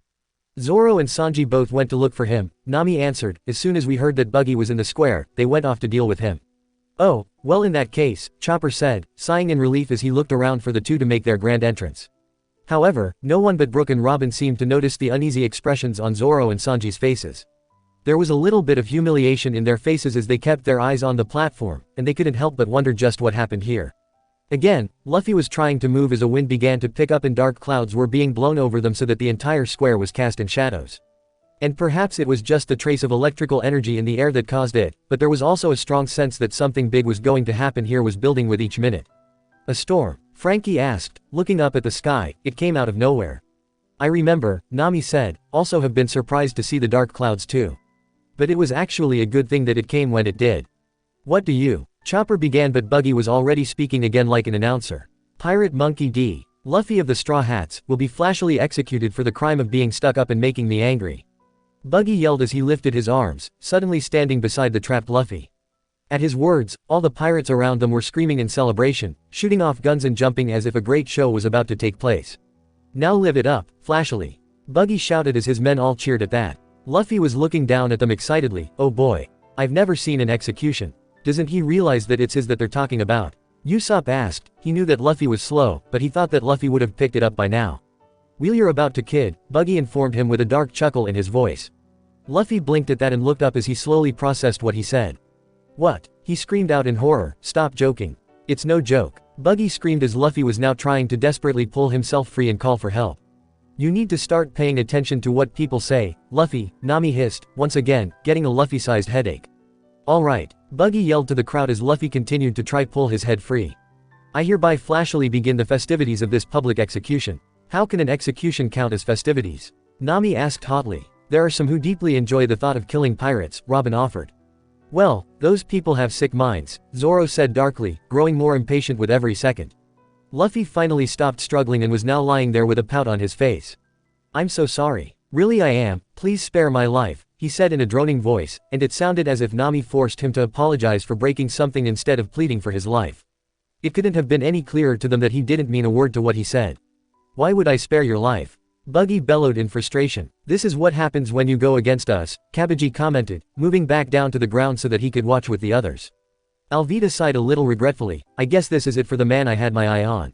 Well, it's not the end. Chopper said firmly, but even he was starting to grow impatient for Zoro and Sanji to arrive and save Luffy. Buggy held up a long sword and looked down at Luffy as he stated, "You've got quite a big audience here today, Straw Hat. You want to say a few words before you die?" "Oh, I can think of a few words to say," Frankie grinned evilly. Luffy continued to sit there with a grumpy look on his face, even as Buggy stepped on his head. "Aw, cat got your tongue?" Buggy asked, still taunting him. "That's alright. Stay quiet or say a few words. It doesn't matter, you're still gonna die." Luffy lay there for a moment before he took a deep breath. Just as a great wind swept over them all, he bellowed out at the top of his lungs, so that the words seemed to echo all around them, "Listen. I'm the man who will be king of the pirates." There was stunned silence all around them as the crowd stared at him in disbelief, yet at the same time it was as if they could feel a strange energy coming from him, as if confirming his words. Buggy however wasn't impressed as he grinned evilly. "We're finally getting to the best part of the show," he asked him, looking truly pleased at what he was going to do. Bye now." Luffy had tried to pull his head out one last time, but it was clear that he was trapped here. "What's taking you two so long to get here?" Nami snapped at Zoro and Sanji. "As soon as we heard those words, we got there," Zoro said to her, annoyed, still hating the fact that they were sure to see how Luffy was truly saved here. "Ah, Zoro-san, Sanji-san," Brook asked quietly, not liking the angry looks in both men's eyes. "Is there something wrong?" But then Zoro's voice echoed out behind them, "Stop the execution." Jumping a little at his sudden voice, they turned to see them. There they were, Zoro and Sanji had finally shown up and were now standing at the edge of the crowd as they watched on. Now, they both screamed out at Buggy, clearly warning him that they weren't playing around here. "Zoro, Sanji," Luffy yelled in relief. "Luffy, you idiot," Memory Zoro teased, his hand resting on the two new swords hanging at his hip. "Guess all that fooling around finally caught up with ya, huh? You starting a sideshow?" Past Sanji added, looking around at the Buggy pirates. "Or is that how you look?" "I'm sorry to learn that's how they always look," Sanji said, shaking his head in pity. "Why else would anyone go around dressed like that anyway?" Pretty sad, his past self finished off as he smoked. "Now, all we gotta do is drive these goons away." "Get on with it," Zoro thought angrily. It was true, Luffy wasn't the only one who had grown cocky here. Their friend was up on the chopping block and there they were making wisecracks. "Alright Zoro, Sanji," cheered out Chopper excitedly as the citizens all screamed Zoro's name in terror and fled. Thankfully the Buggy pirates turned their full attention away from them and onto the two men. "Hey guys," Luffy screamed again happily. "You made it here, Zoro." Buggy yelled cockily. "But you're just a little bit too late." He raised his sword over his head, ready to cut Luffy's head off, and that got their attention as they rushed in to try and take down the platform before that sword fell. Of course, that was difficult to do since the pirates were now standing in their way, with Alvida now taking control and telling them what to do. Though the two members of the monster trio were easily able to plow through these weaklings, they were outnumbered and it was taking too long already. "What's with you guys?" Usopp yelled at them as he pointed to the platform. "Couldn't you move any faster than that?" "Hey, I don't see you anywhere." Sanji snapped back. "I was protecting Nami and the Mary from being blown apart." Usopp yelled. Buggy laughed victoriously as he held his sword high as the sky continued to darken overhead. The storm was almost here. "Not even the great Zoro can stop me now. There's nothing you two can do. This is the end of your captain." Luffy's expression became terrified as he stared up at the blade as Buggy continued to laugh insanely. "Man, how'd you two pull this off?" Frankie asked them. Sanji sighed as he blew out some smoke and confessed, "We didn't." They looked at the two of them, seeing the shame in both men's eyes. "What are you talking about?" Usopp cried, waving his arms around. "Of course you saved him." Luffy clearly still has his head. "Yes, but we weren't what saved him," Zoro said as he looked up in anger at Buggy. "But then, who did?" Brook asked as the past versions of Zoro and Sanji were now fighting tooth and nail to reach the platform in time. They were quickly becoming more frantic and scared as they tried to force their way through. "Bastard!" Memory Sanji screamed at Buggy as the thunder roared around them. As the Straw Hats all watched the two fight to get closer, Luffy's voice from above them sounded out. "Zoro, Sanji, Usopp, Nami." They looked up to see Luffy looking up. Everyone in the square was now staring up as the fear completely left Luffy's face. Instead, he was smiling. Each of the Straw Hats felt as if they had frozen in place as they stared at him. It wasn't a forced or painful smile, but serene, as if he was truly happy. This lingering smile, Luffy truly believed he was going to die here, but he wasn't upset about it. He looked like. Robin's eyes widened the instant she saw it. He smiled. She gasped as Saul's own smiling face, just seconds before he died, came to her mind. "Sorry," Luffy went on, and he truly did sound like he meant it this time, but this time he was apologizing to his crew, not Buggy. "But, I'm dead," he informed them all. And he kept smiling even as Buggy brought his sword down on his neck. "Idiot!" screamed Memory Zoro as he stared up in horror. "Don't say that," Sanji yelled, now desperately kicking 5 or 6 pirates out of his way to get to them. But as the blade fell, it sparkled with electricity from the air, and with a great explosion from above them a single bolt of lightning came crashing from the dark clouds and struck the tower. "What the hell?" screamed Usopp, jumping back as the entire tower burst into blue flames and the skies opened up to the rain. In a matter of seconds, it was pouring, but the platform continued to burn, slowly bending and twisting around as it broke and landed with a crash sideways. The sound of when it hit the ground echoed throughout the square. No one said a word, on one even moved as they watched. Past and present versions were all staring with their mouths open in shock at the twisted heap of metal and burnt wood. "What the hell just happened?" Frankie croaked out, not believing what he saw. Lightning struck the platform just before Luffy was beheaded, Robin whispered in astonishment as they all looked up in time to see something fluttering down to the ground. The straw hat. Just at that moment, Luffy had pulled himself out of the debris, his head still on and his body looking only slightly singed and dirty. Buggy wasn't so lucky, he was lying on the ground and was badly burnt and out cold. Like a puppy finding its owner, the hat dropped at his feet and Luffy picked it up to put it back on. As soon as he did, he started to laugh, a laugh that cut through the silence. "Hey, I'm still alive." "That's nice." With a strange gagging sound, Brook spoke up and said, "How, why?" Nami glanced up at the skies and whispered, I think Buggy's sword acted like a lightning rod or something, that's the only thing that I can clearly come up with. But even if that's what happened." She trailed off, just not knowing what to say to this. "That was amazing." Chopper screamed, his eyes like stars. "Lightning struck the tower. It saved Luffy. I guess we owe Mother Nature one," Zoro said calmly, though he was still taken aback after seeing that for a second time. "Not only did it deal with Buggy, but Luffy's made of rubber," Robin said, shaking her head, a smile back on her face. "He's lightning-proof." It was almost as if fate had decided that Luffy should live. The people in the memory hadn't recovered as quickly as they had and were all staring in stunned disbelief at what they just saw. Sanji's own mouth was open so that his cigarette fell out, but Zoro's face didn't react at all, but there was a strange contemplation expression there as he looked at Luffy coming towards them, talking about how lucky an escape that was. "Lucky? That couldn't have just been luck," Brook said, now slapping himself awake. "It was as if that was the work of some god. You think that he would be a little more shook up by that," Nami said, shaking her head with a little hysterical laughter.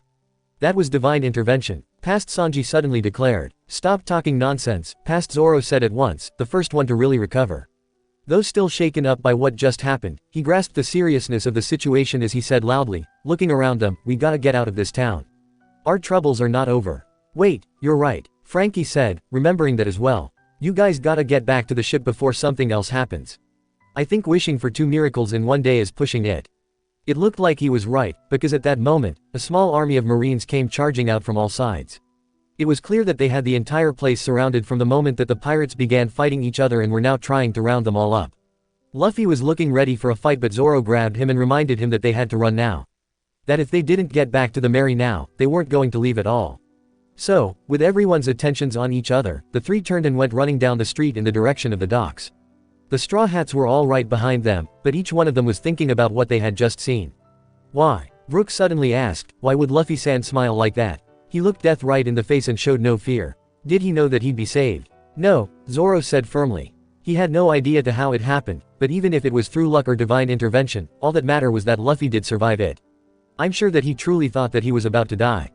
He just braced himself for it after he prepared himself. It gave me the creeps," Usopp confessed, suddenly feeling cold. "Smiling like that just before you're about to get your head cut off." Robin didn't say anything as she ran with them, but her mind was racing. She had heard the stories, about how Galdi. Roger had also smiled just as he told the world about the One Piece and was then killed. Was this all a sign? It couldn't just be a coincidence, could it? And then there was Saul, he too smiled just as his death came. Just like Luffy did, without a trace of fear or regret, just what is the will of D. And why did all those D initials smile at their point of death? As they ran through the empty streets, the rain was now coming down harder than ever before. Past Zoro yelled in frustration, "What the hell is up with all this rain?" "Unfortunately, most of us can't control the weather," Robin said cheerfully, sharing a smile at Nami. "It will rain when it wants to, and it will continue to rain until it stops." Nami was right about this storm, Memory Sanji said loudly, trying to shield his eyes from the water with his arm so that he could see where they were going. "If we don't get back to the ship and set sail soon, then we'll be stuck here for good." "Yes, present-day," Nami said, "but the tailwind we got from this storm also helped in our escape and got us to the Grand Line in a much shorter time. As well as all the rain kept our ship from being destroyed from the buggy pirates and the Marines. Truly a blessing in disguise," Brook said as he ran happily along with them as Luffy shouted for them to just keep running. After all, Luffy was saved by that freak lightning bolt and then all this. It was as if heaven itself had decided to help the Straw Hats escape from here. On they ran, even when the Marines were right behind them, they kept going, not bothering to stop and fight. With every step they seemed to take, however, the rain seemed to become thicker and fall harder so that it was getting hard to see anything in front of them. But eventually, they spotted someone standing in their way, a young woman with short navy blue hair and a sword in her hands. "Who's that?" Frankie asked. "Some wannabe swordsman," Zoro said unconcerned. "I didn't know you were Zoro, and a pirate as well." "You lied," the woman said, her head down. But then she looked up and glared at Zoro and said loudly, "You're just another liar." "What's her problem?" Usopp asked as both Sanjis began yelling at Zoro. "It's not my fault she can't see anything in front of her, even with glasses," present-day Zoro snapped at him. "I would have thought it was obvious who I was. She's a sword geek and watched me picking out a couple. She never once asked my name and I never said otherwise." His past self seemed to agree as he told her irritably, "You never asked what my name was, did you? So I never lied, did I?" "It's all in a point of view," Frankie said. "Technically, you can't say that it was a lie if you never claimed to be someone else." The woman got angry at him and declared that she wasn't going to let him leave town with his sword. In the end, Zoro decided to stay behind and fight. "Watto," Chopper said in confusion. "This," Zoro said, showing him the white sword. "It's a very rare and legendary sword. I've been training with it since I was a child. But she thought that she could take it from me without any effort. Well, if she wants it so badly, she had to earn it." He looked up in time to see Tashigi charge ahead in anger and pull out her blade, but his past self was more than able to hold her back. His eyes held a thoughtful expression as past Sanji yelled that he shouldn't fight a girl. That got Tashigi even angrier than before and told him off for that, as memory Zoro told them to go on ahead. Luffy nodded, deciding to leave it all to him as he and Sanji left, with Sanji threatening to kick his ass if he hurt her. "You didn't hurt her, did you?" Sanji demanded. "Just her pride," Zoro said in annoyance, holding up Watto and looked at it thoughtfully. He had been carrying around Kuina's dream with him all this time, as if he would just hand something like this over to some amateur. "She may have been a decent swordsman here in the East Blue, but she's no master." Believe me, the fight didn't last long at all. In his opinion, it was good for her. From what he overheard the Marines behind them say, she never lost before. He knew that feeling better than anything. Like he learned from Mihawk, this would be a hard lesson in humility. He honestly didn't care if he was fighting a man or a woman. If they were standing in his way, he would take them out. As Luffy and Sanji ran through the raging storm that suddenly appeared in Logatown, Luffy met up with another Marine, and this time it turned out to be none other than Smoker. "Smoker!" cried out Nami worriedly. This was bad. Luffy had so much trouble fighting Logias in these days. "Who?" Brook asked her. "Captain Smoker," Robin answered him, as Luffy told past Sanji to keep going. "Or rather, it's now Vice Admiral Smoker. He was head Alabasta, I believe." "Right, he was stuck with us inside that cage as you were taunting us," Zoro said. "That was Crocodile who did all the taunting, not me," she answered casually, though a slight feeling of guilt entered her stomach at the thought that they had once been on opposing sides. "Wait, what are you talking about?" Frankie asked. But the memory versions of Luffy and Smoker weren't waiting around as they began to fight. But here, no matter what Luffy threw at him, none of his attacks did any good.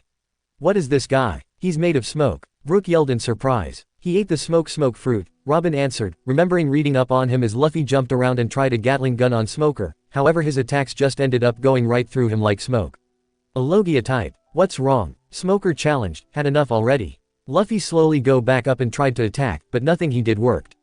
"And that is why Logias are so annoying," Sanji said. Smoker trapped Luffy in a cloud of smoke and slammed him to the ground, his face in the concrete and his hand on his head. "Damn, I forgot how stupid it is to fight them," Zoro said in annoyance. "I told you." Smoker yelled at him, "You gotta go through me to get to the Grand Line.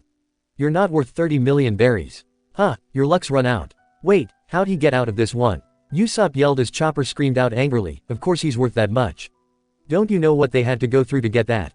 But as Smoker reached for his weapon, someone stepped out of the shadows and took hold of it to prevent him from moving. "Who's that?" Brook asked, trying to make out the man's face. But it was difficult. Not only was the rain obstructing their view, the man was wearing a long, dark green cloak that hid him completely from their view. "I wouldn't be so sure about that," the man said in a hoarse voice. Though his tone carried no trace of a threat, they could tell that he meant business. There was something in that voice that seemed to demand attention despite speaking so softly. Robin gasped a little, recognizing that voice at once. "It's him. It's you," Smoker snarled almost exactly as Robin spoke. "Hey, what's going on?" demanded Luffy with a muffled voice, hard for him to speak with his face to the ground. "Who's that?" "Dragon," Robin whispered. "Dragon," the rest of the crew cried as they stared at the man. "You mean that's..." Usopp began. "Luffy's father," finished Sanji in amazement. "How nice," Smoker said to him, "now the government can have your head." I doubt that, Robin said softly, looking on with keen interest, knowing that Smoker didn't stand a chance against him. Lightning flashed and, for a fraction of a second, she got a glimpse of the man's face. The red tribal tattoo and the dark eyes very much like his son's. Dragon didn't speak for a moment, but then he went on in that same hoarse voice, "The world is still waiting for our answer." "What?" Nami asked, moving forward to try and see more. But just then the whole area was surrounded with an eerie green light and a great wind came rushing out of nowhere, a wind that was so strong that it was as if they were in the middle of a maelstrom. They screamed, but soon they were sent flying back, falling backwards onto soft grass just as the memory faded around them and they were breathing in the clear, night air. Gasping for air, Nami stared around, remembering that strong wind before. She remembered seeing it coming from the town and it had been so strong that it almost ended up blowing her off the ship. She didn't think much about it at the time because she had been so worried about leaving the boys behind. But now, so he did that, Nami whispered, shivering at the memory and rubbing her arms. Dragon was the one who was behind all that. Once he had caught his breath, Sanji pulled out a new cigarette and lit it to calm his nerves. Now that was some serious power. It almost blew the whole city apart. Amazing, cried Brook from where he laid with his face in the dirt. Such strength I've never seen before. If I did not just see it all, I would have doubted my own eyes. Not that I have eyes to see with. Yo-ho-ho-ho. That doesn't surprise me at all, Robin said softly. Even after meeting the man, she still couldn't get over how powerful he was. He is the leader of the revolutionaries and has full command of the organization. He's a powerful threat in his own right, and not only that, but he also has powerful officers who serve under him. The fact that he could deal with Smoker and everyone here doesn't surprise me. No one was able to think of what to say, each one of them taken aback by the amount of power that they all just witnessed. Even those who couldn't perform observation haki felt dizzy at the show of strength that he must have possessed. Luffy's grandpa did say that Dragon saw you guys off at Loungetown. Chopper stuttered a little as he regained control. So, is he a good guy? Hard to say when it comes to Dragon, Robin answered thoughtfully. I believe that he does what he believes to be right. But he did think to help you all out. Yeah, but why didn't he talk to Luffy here? Nami asked as she shakily got back to her feet. I mean, Luffy's his son, right? You think that he would want to talk to him? Robin could only shrug. In truth, she wasn't sure what to think here. Dragon was a very complex man to understand, but he always seemed to hold high expectations when it came to Luffy. Although he has yet to introduce himself to him, and though she hadn't heard Dragon ever talk about him, he did seem to support his son's actions up till now. And after all, he did just come to Loungetown to see Luffy off to the Grand Line and stopped Smoker from capturing him, showing that he cares somewhat for his son's well-being. And she knew that he must also be incredibly proud of all the trouble that Luffy has been causing for the world government. She wondered if the two would ever get to meet each other face to face. So what happened after the wind came? Frankie asked them. Sanji puffed on the cigarette and explained, that wind came out of nowhere and blew us all right to the docks. We were able to get on the Mary just in time. Brushing himself off, he also got back to his feet, so, it looks like we owe Dragon one for that. I guess, Nami said quietly, having mixed feelings for the man. She wasn't sure what to think anymore. And what did he mean by, the world was still waiting for our answer? They didn't say anything else as they patiently waited for the next memory to appear, and it did in just a couple more minutes. They were standing on the Going Merry, but it was still raining hard and the storm raged around them. Fierce gales and heavy rains and battered the ship something awful as Nami was shouting out instructions. This looked like it was the same storm they were in just moments ago and realized that they must have just left Loungetown. Feels like she's gonna capsize. Luffy yelled from the front, but instead of worried, he sounded excited at the thought that they might end up drowning. Of course he'd be happy about that. Sanji yelled, but there was also a trace of anticipation in the air. Hey look, a light. Memory Nami suddenly screamed out and they looked up to see a bright light burning in the distance, point the way through the storm. Is that a lighthouse? Memory Usopp screamed over the noise of the storm as he hung onto the mast to keep himself from slipping. Is this where you enter the Grand Line? Brook asked, his non-existing heart would have been beating loudly at this. No, present-day Nami explained and let her past self tell them what's going on. That this was just a guidepost, lighting the way to the Grand Line entrance ahead. The Grand Line is just out ahead, Luffy repeated in awe, his eyes bright as he grinned at the lighthouse. Past Nami smiled just as brightly as she looked to him, and she was as excited as he was here. Do we have to go there in the middle of a freaking hurricane like this? Usopp asked worriedly. Can't think of a better time, Zoro stated with a light laugh as his past self smirked and Sanji grinned wildly, giving them a thumbs up. Luffy and Nami were grinning at each other as Luffy held onto his hat to keep it from being blown off. I think you're outnumbered here, Usopp-san, yo-ho-ho-ho. Brook laughed. Past Sanji then yelled out, okay then, I think we should say something to mark the occasion. Good idea, Usopp exclaimed, finally able to pull himself off the mast at the suggestion as Luffy yelled in agreement to that idea. What did you have in mind? Frankie yelled, a little disoriented from the storm and having a little trouble to staying on his feet as past Sanji rolled out a large barrel on the upper deck and the 5 crewmates stepped around it. Each one had an excited gleam in their eye, because they all knew that this was the first time of them fulfilling their dreams. They smiled at the barrel, as if each one was thinking the same thing as the others. Sanji stepped up first and put his foot on the top of the barrel. I'm going to the Grand Line to find all blue. Following suit, Luffy also put his foot up and proclaimed that he was going to become the king of the pirates. One by one, they all put a foot up and told each other their dreams. The reason they set out to sea with each other in the first place was for these reasons. Zoro and Nami both proclaimed their reasons for being here and looked to Usopp, who stood there thinking, as if he didn't know what to say. Usopp, began Chopper, but then he quickly put his foot up and said, I guess I'm going to be a brave warrior of the sea. And then the Straw Hats all watched. Though the 5 of them held their feet there for only a few seconds, it felt so much longer. They looked at the barrel that held their goals and hopes, each one smiling through the rain. At this moment, there was no fear or hesitation in any of them. There was no turning back for them even if they wanted to. They all knew what they wanted, and it was here that they decided that they were going to go to the ends of the world if that's what it took to get it, and no matter what happened, they were going to do it together. And now, Luffy yelled as they all raised their legs high, and brought them down to smash the barrel, to the Grand Line. Yeah, everyone, even the present-day Straw Hats shouted, with the little boat continuing on through the rough storm, following the light until the memory closed away and the storm was gone once again.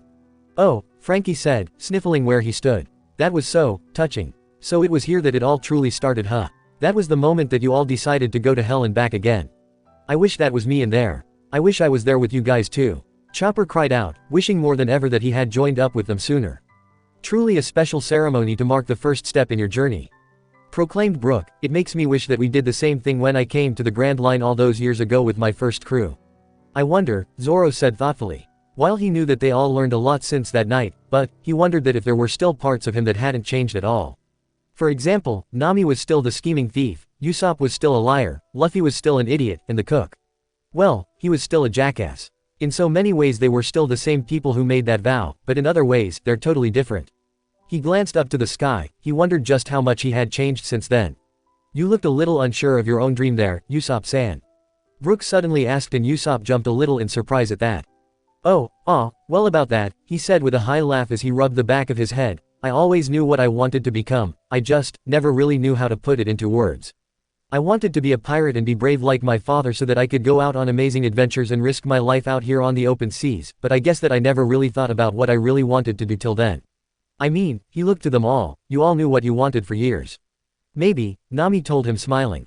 But, you're well on your way to becoming a brave warrior. Hey, he said confidently, I've already become one. Funny, I noticed that you still run away from time to time, Zoro reminded him in a teasing voice. Who asked you? Usopp said firmly. But I have another dream. I want to go to the Island of Giants. Elbaf. And one day I will. You know, I hear that the Elbaf is out here in the New World somewhere, Robin informed him. If we keep going, I'm sure that we'll reach it sooner or later. Usopp's eyes suddenly shone and he grinned so widely that he didn't seem to be able to contain his anticipation. Well, let's hurry up and beat this thing already so we find Luffy and leave. He cheered out and Chopper was jumping up and down, cheering at the thought of seeing giants and brave warriors as well. They laughed together until the next memory came up. They were out in the sea again with the water calm as glass and without a breeze in the air as Usopp was jumping around, happy as a clam. They aren't following us, he yelled joyfully. See, Captain Usopp can even scare a marine fleet away. Perfect. Another triumph by our expect navigator. Luffy called, dancing with Usopp. What happened? Chopper asked as he looked around, feeling a little bit isolated in such calm weather. Sounds like we escaped from another marine attack, Zoro said, trying to think back to which time it could have been. Well, done Nami. Memory Sanji cried out lovingly, incredible you detected that wind before it hit. Wind. Present-day Nami repeated to herself softly, suddenly having a bad feeling to what this memory was. Her past self blushed a little as she said, well, all I did was pay attention to my gut instinct. Only you could be so humble in your perfection, he swooned. Now I know something's off, Zoro said, rolling his eye. Nami was a lot of things, but humble wasn't one of them. Shall we continue on to Warship Island? Luffy asked them all. Warship Island. The four of them repeated, suddenly realizing just where they were. Their thoughts were confirmed as a little girl popped up from behind Luffy. She was in a long mustard yellow dress, pointy hat, with brown eyes, blonde hair, and fair skin. You mean you'll still take me? She cried out happily to him. APIs. Usopp said in amazement. I didn't think we'd see her again, Nami smiled. Who's she? Chopper asked them. She's the little girl we met just before we entered the Grand Line. Usopp explained happily. We found her stranding in the ocean and pulled her in before we took her back to her home. APIs was really the one who detected that wind, Nami said, and when they all looked confused, she explained, she ate the whisper fruit, so she can read the mind of any animal. We were being chased by Marines and were having trouble getting away, that was when she told me that a wind was coming. Later, she told me that it was the seabirds who told her. That sounds like a very interesting ability, Robin said, sharing a smile with Chopper. A lot of animals have a lot of cool things to say, he answered happily as Luffy and past Usopp both assured APIs that they would take her home. But the only person who didn't seem happy was past Zoro. He was looking at the flat sails with a grim expression and past Nami looked at him to ask if something was wrong. Oh, something was wrong here, present-day Nami sighed, remembering just where they were. Yeah, memory, Zoro admitted slowly, I guess I hoped that I was dreaming. About what? She asked, wondering just what it was that they should be worrying about. He merely looked back and told her that they suddenly stopped moving. She blinked and looked around, realizing that he was right, there was no longer any wind. Just then, her eyes widened in horror and she let out a terrified at the top of her lungs which got everyone's attention. What's wrong, sis? Frankie complained, a tiny hand coming out of his massive one so that it could dig out the ear that she screamed in. Nami, what's wrong? Asked Luffy, looking up to her. She was holding onto the railing and looked ready to faint. No, she screamed, panic all over her face, we're screwed. We've entered the Calm Belt. The Calm Belt, repeated Brook in horror, knowing all the stories about that place. He gulped as he remembered how Captain Yorkie and the rest of the crew who had been forced to leave the Grand Line before them because of that terrible disease. He prayed with all his non-existing heart that they had made it through alive. That was a nightmare, Nami said, shaking her head. When we escaped from the Marines, we went too far south and were trapped in the Calm Belt. The Clam Belt, past Usopp asked, getting the name wrong, as Luffy asked what that was. Calm Belt, memory, Nami screamed at him, a part of the sea where nothing moves a muscle. So there are mussels and clams? Luffy asked eagerly and present-day Nami rolled her eyes. She firmly believed that Usopp was a bad influence on Luffy. No, she screamed, and suddenly the sea beneath them shook slightly, a deep rumbling coming from below the ocean wave. Something was down there. What's that? An earthquake? Luffy asked. Nice trick since we're at sea, past Zoro said. But Nami ignored them all and barked at them all to hurry and pull the sails in and break out the paddles to get back on course. Don't panic, past Zoro said, and besides, this is a sailboat, why do we need to paddle? You won't be asking questions for much longer, Robin said knowingly. Though she had never been in the Calm Belt before, she heard more than her fair share of stories and rumors about this place. And everything she heard about it all said that you aren't here alone for long. Usopp agreed with Zoro and wanted to know why they would want to turn back and head back to where the Marines had been chasing them. Past Nami lost her temper and told them to just shut up and do what she said. When they still hesitated, she finally explained. Pulling out her chart, she showed them all, now look. The Grand Line is sandwiched in the middle of these two green areas here, you understand? Without waiting for an answer she went on, these two areas, just as they're labeled, are what are called the Calm Belt. That's where we are. No one knows why, but inside the Calm Belt there's no wind and no current. It's like a void where everything stagnate. Given that sailboats move by catching wind, this is more than dangerous region, it can be fatal. Get it? Nope, Luffy said bluntly, but it sounds like we're in big trouble. Good, she said irritably, you retained more than I thought you would. I'm surprised that he got even that much, Robin teased a little. So this is what that geezer meant when he said it was dangerous, past Sanji said, thinking it over. Well, that explains why we haven't felt a single gust of wind, memory, Zoro agreed as Usopp started to ask about how they were planning on getting out of here if they couldn't move. Which is why we needed to shut up and start paddling, Nami said as she watched how naive they all were here.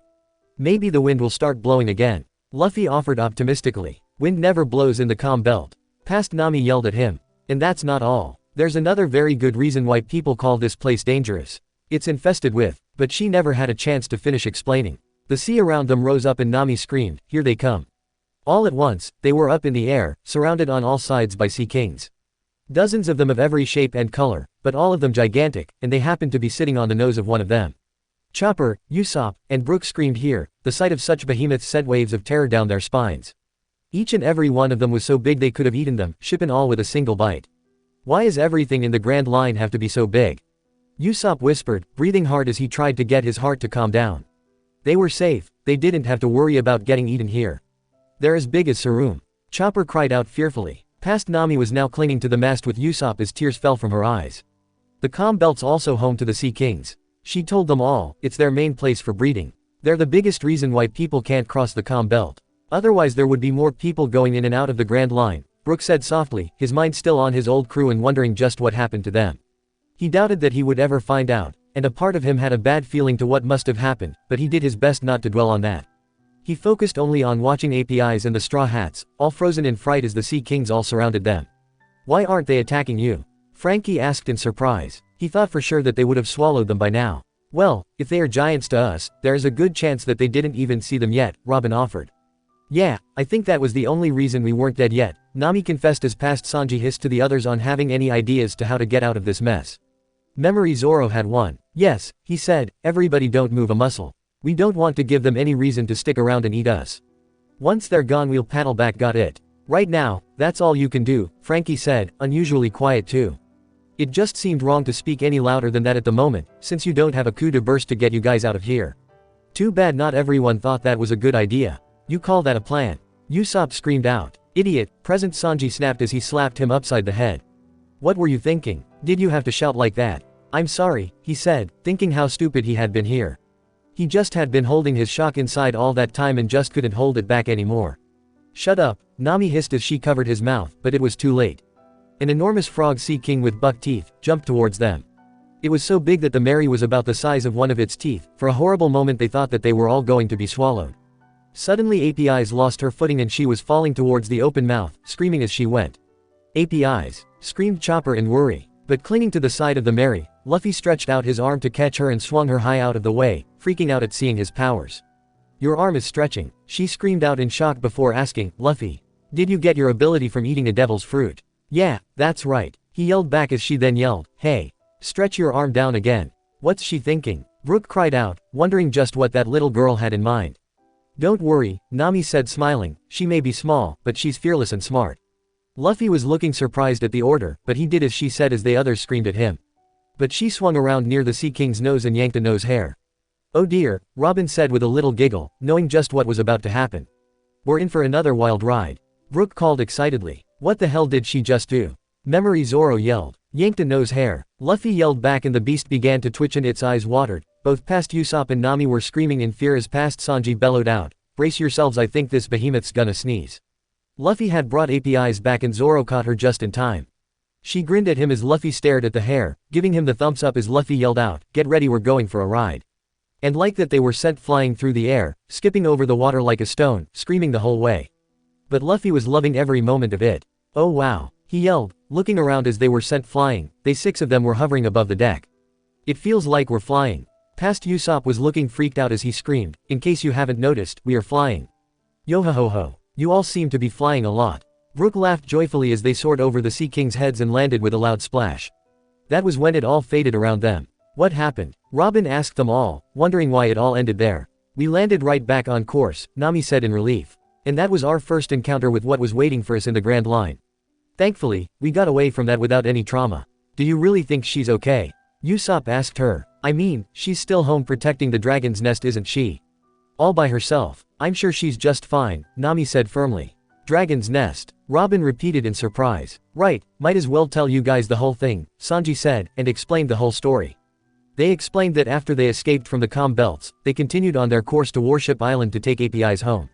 After they got there, they found out about her devil fruit ability and that she had befriended a dying millennial dragon.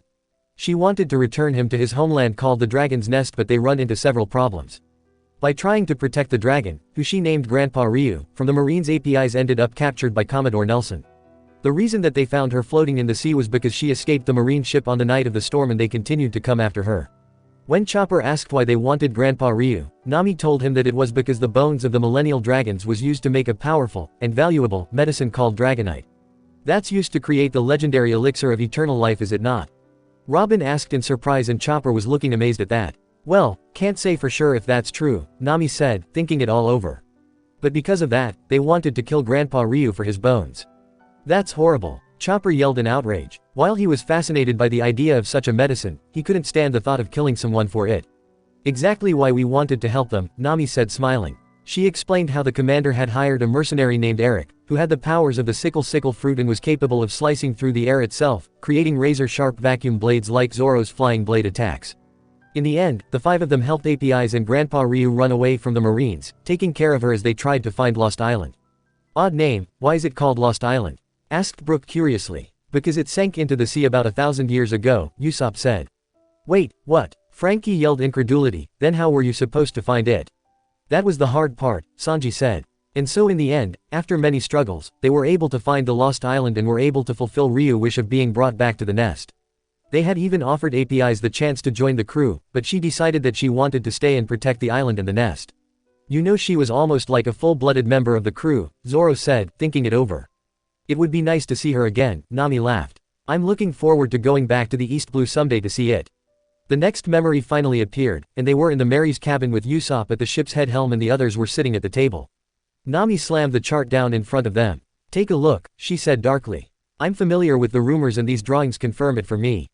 As unimaginable as it may seem, the entrance to the Grand Line is a mountain. Yes, Sanji yelled, giving a thumbs up.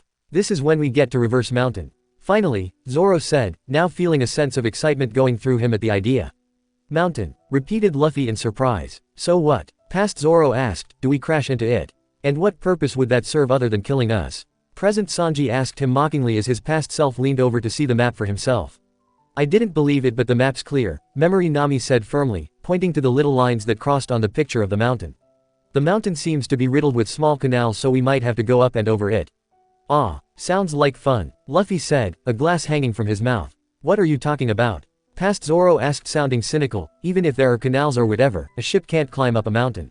Present Zoro smiled at that. Boy, was he wrong. Well, the map says otherwise. Past Nami snapped at him and, naturally, Sanji took her side and told him off. Yeah, but remember, Past Zoro added coolly, that map was stolen from Buggy the Clown.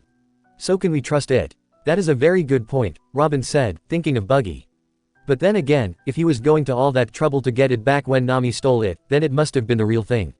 The whole time that they talked, Usopp was yelling at them in the background, pulling at the rudder and complaining about it being stuck.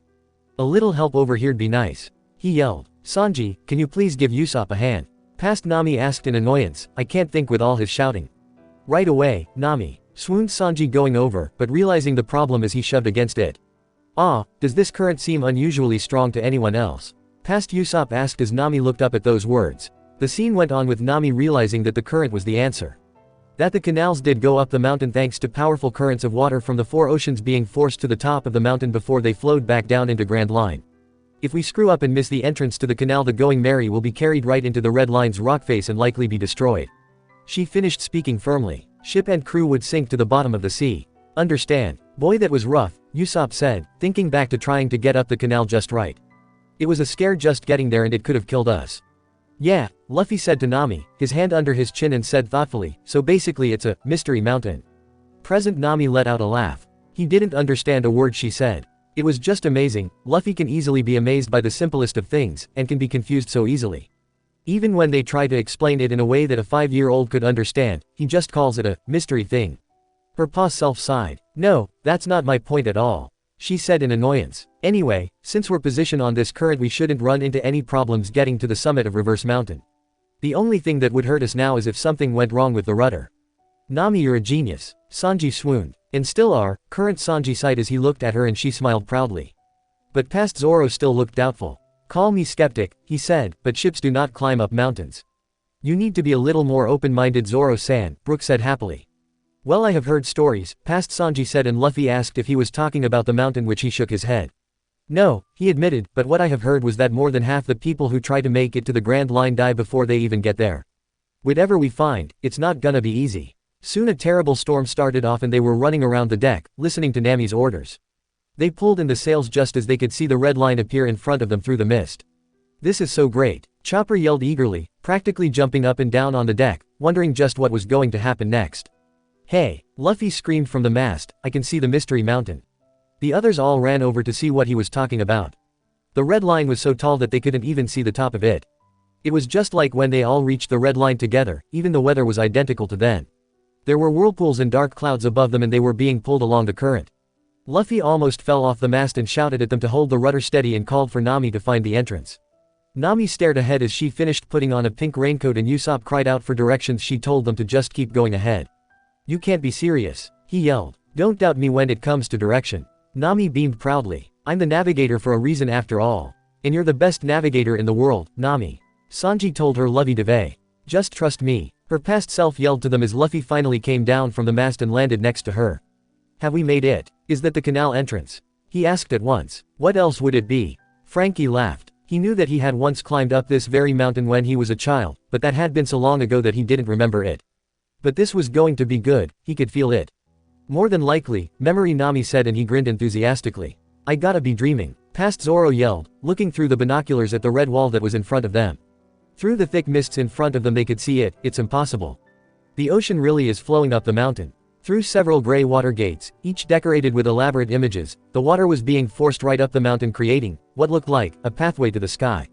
We have to make it through those water gates just right. Nami called to them all, taking charge, or we'll be crashed right into the red line and be smashed to pieces. Onwards they sailed, but they were drifting off slightly. Luffy noticed this too and yelled, we're drifting off course. Gotta go more to the right. Right.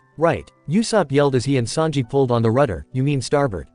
They pushed, with Usopp yelling at Sanji to put his back into it. And he really did. At that moment they ended up breaking the rudder and smashing into the table. Good going, Frankie said sarcastically. Good luck sailing without the rudder. As amazing as the Mary had come to be, she just wasn't built for this harsh weather. The other three stared in horror. The rudder, they all screamed just as they were about to crash into the first gate. What are you going to do now? Chopper screamed anxiously. If they didn't think of something fast, they were going to crash. But Luffy was one step ahead. He passed his treasured hat to Zoro and jumped out just in time. He inflated himself just as the ship hit, and he acted like an airbag so that he ended up stopping the ship. His face turned blue as he struggled to hold back the ship, and then after several painful seconds, with the Mary pressing hard on him, it had bounced off enough that it was now heading straight up the water. He did it. Brook cheered. Luffy was falling to the sea as Zoro shouted out for him to grab his hand. Luffy deflated and stretched his hand out to be pulled painfully to the deck so that his head crashed through the deck. Usopp and Sanji were both dancing in the cabin as they continued to climb higher and higher. The four current Straw Hats were laughing at this, remembering the feeling, the rush, the joy, the idea that they would soon finally reach the Grand Line. It all came back like water bursting from a dam. It was a rush from there on out. The rain had stopped and Nami pulled off her coat to hold it above her head like a banner as they flew up the mountainside. Now it's just a straight shot to the summit. She cried joyfully as Luffy pulled his head out. I'm free, he called happily as he went charging up to the upper deck, wanting to see everything. He laughed as he stood next to Zoro and stared around excitedly. Everyone, both the past selves and the present versions, could feel the adrenaline rush as they rode on, the wind wiping around their hair. Everyone was smiling widely as they went to the top, but before they arrived, someone appeared on the railing. From the cabin behind them, a slender man with long sharp fingernails and purple hair, curled upwards in the shape like a hook, jumped on the railing. Oh, I forgot about him, Zoro said, now irritated that he had to come in and ruin the fun here. Who's that? Robin asked in surprise. Eric the sicko, Sanji said bitterly, now wishing that he could have kicked his ass. He snuck on board our boat after he failed to get the Dragonite and was trying to kill us. Of course, we took care of him. What an idiot. Curse you, you damn pirates. Eric yelled and the Straw Hats stopped in mid-celebration and looked up in surprise. He's back, Nami yelled. The sicko guy, cried Luffy startled. Damn it, Sanji said, who had been in the middle of a jig with Usopp. Thought Swirly Head was dead, Zoro said. Yeah, I did too, Luffy agreed. Shut up, Eric yelled at them, holding up two fingers as he yelled how much he despised them all. How that, thanks to them, he would never get the Dragonite and that he was going to make them pay by killing them and collecting Luffy's bounty. He's kidding, right? Frankie asked skeptically. This guy ruined such a special moment for something like that. Their past selves were all looking nervous at the thought of his wind slashes destroying their ship and were all trying to think of a way out of this. We'll only get one shot at this, past Zoro said as Eric burst out laughing. He boasted at how they couldn't lay a finger on him and that they should just surrender, but Nami took care of him by pointing to the side and asking, is that Dragonite? He did not. Robin asked with a laugh. He bought that. Brook yelled in surprise. Greed was his downfall, Zoro said. And sure enough, like an idiot, Eric looked down and Nami used this distraction to kick his leg out and caused him to fall overboard. He skipped across the water behind them several times and disappeared. Nami waved happily, bye-bye. That was harsh, Frankie said, moving his sunglasses and looking back, feeling a little sorry for that guy. It was his own fault, Sanji said firmly, pulling his cigarette out. He snuck on and tried to kill us. We had to do something to keep him from killing us. But, Chopper said slowly, looking back and not seeing a trace of Eric. I wouldn't worry about it, Zoro said as their past selves were looking at Nami in surprise and all complimented her for her fast thinking. Something tells me that he might have survived. Really? Chopper asked him. He was a doctor, and he just couldn't stand the thought of someone dying. Especially since a devil fruit user fell into the sea, he had come close to almost drowning several times and it was a terrifying experience that he wouldn't wish on anyone. Zoro shrugged. Maybe it was a little cold-hearted, but they were pirates and they had to do what it took to survive here. He knew that guy was probably dead, but he didn't want to tell Chopper that, especially if that guy did survive. Regardless, he doubted they would ever run into him again. He forced a smile at their doctor before they turned back to the celebrating crew, continuing on as if nothing had happened. Soon though, Luffy had run up to the Mary's head and hung there as he cried out about how high they were, and soon they were in the clouds. On they flew up, passing the thick clouds and bursting through the haze. Soon the air was clear and there was nothing but blue sky and bright sunlight. This is insane, Luffy yelled, and they were all laughing with him at what they were seeing. Were not in the clouds, were above them. It was true, and there was the peak of the mountain. The water collected at the top, and from the cold air it would freeze instantly, resembling beautiful shards of crystal before shattering in a spectrum of colorful glitter. It's gorgeous, Robin whispered, smiling widely. She had been here before, but she couldn't remember ever really appreciating just how beautiful it had been. It's amazing. We've reached the summit. Past Nami cried in amazement as they went up and hit the top. They went airborne for a brief moment, hovering in the air before they fell again, sliding down the mountain like a great water slide. Usopp, Chopper, Nami, Brook, and Frankie were all screaming with joy as they enjoyed the ride down, feeling the wind go rushing by. Sanji, Robin, and Zoro merely smiled as they hung back to watch, but each one of them were enjoying the thrill of exhilaration that was pounding inside them. Each and every one of them remembered their dreams and everything that they had gone through together as Luffy looked up and screamed in joy. In front of them, beyond the clouds, was the vast blue sea. The water of the Grand Line. They had finally made it. I can see it, Luffy yelled, laughing as he held onto his hat. This is the greatest sea in the whole world. Somewhere out there the One Piece is waiting and we're gonna find it. Let's go.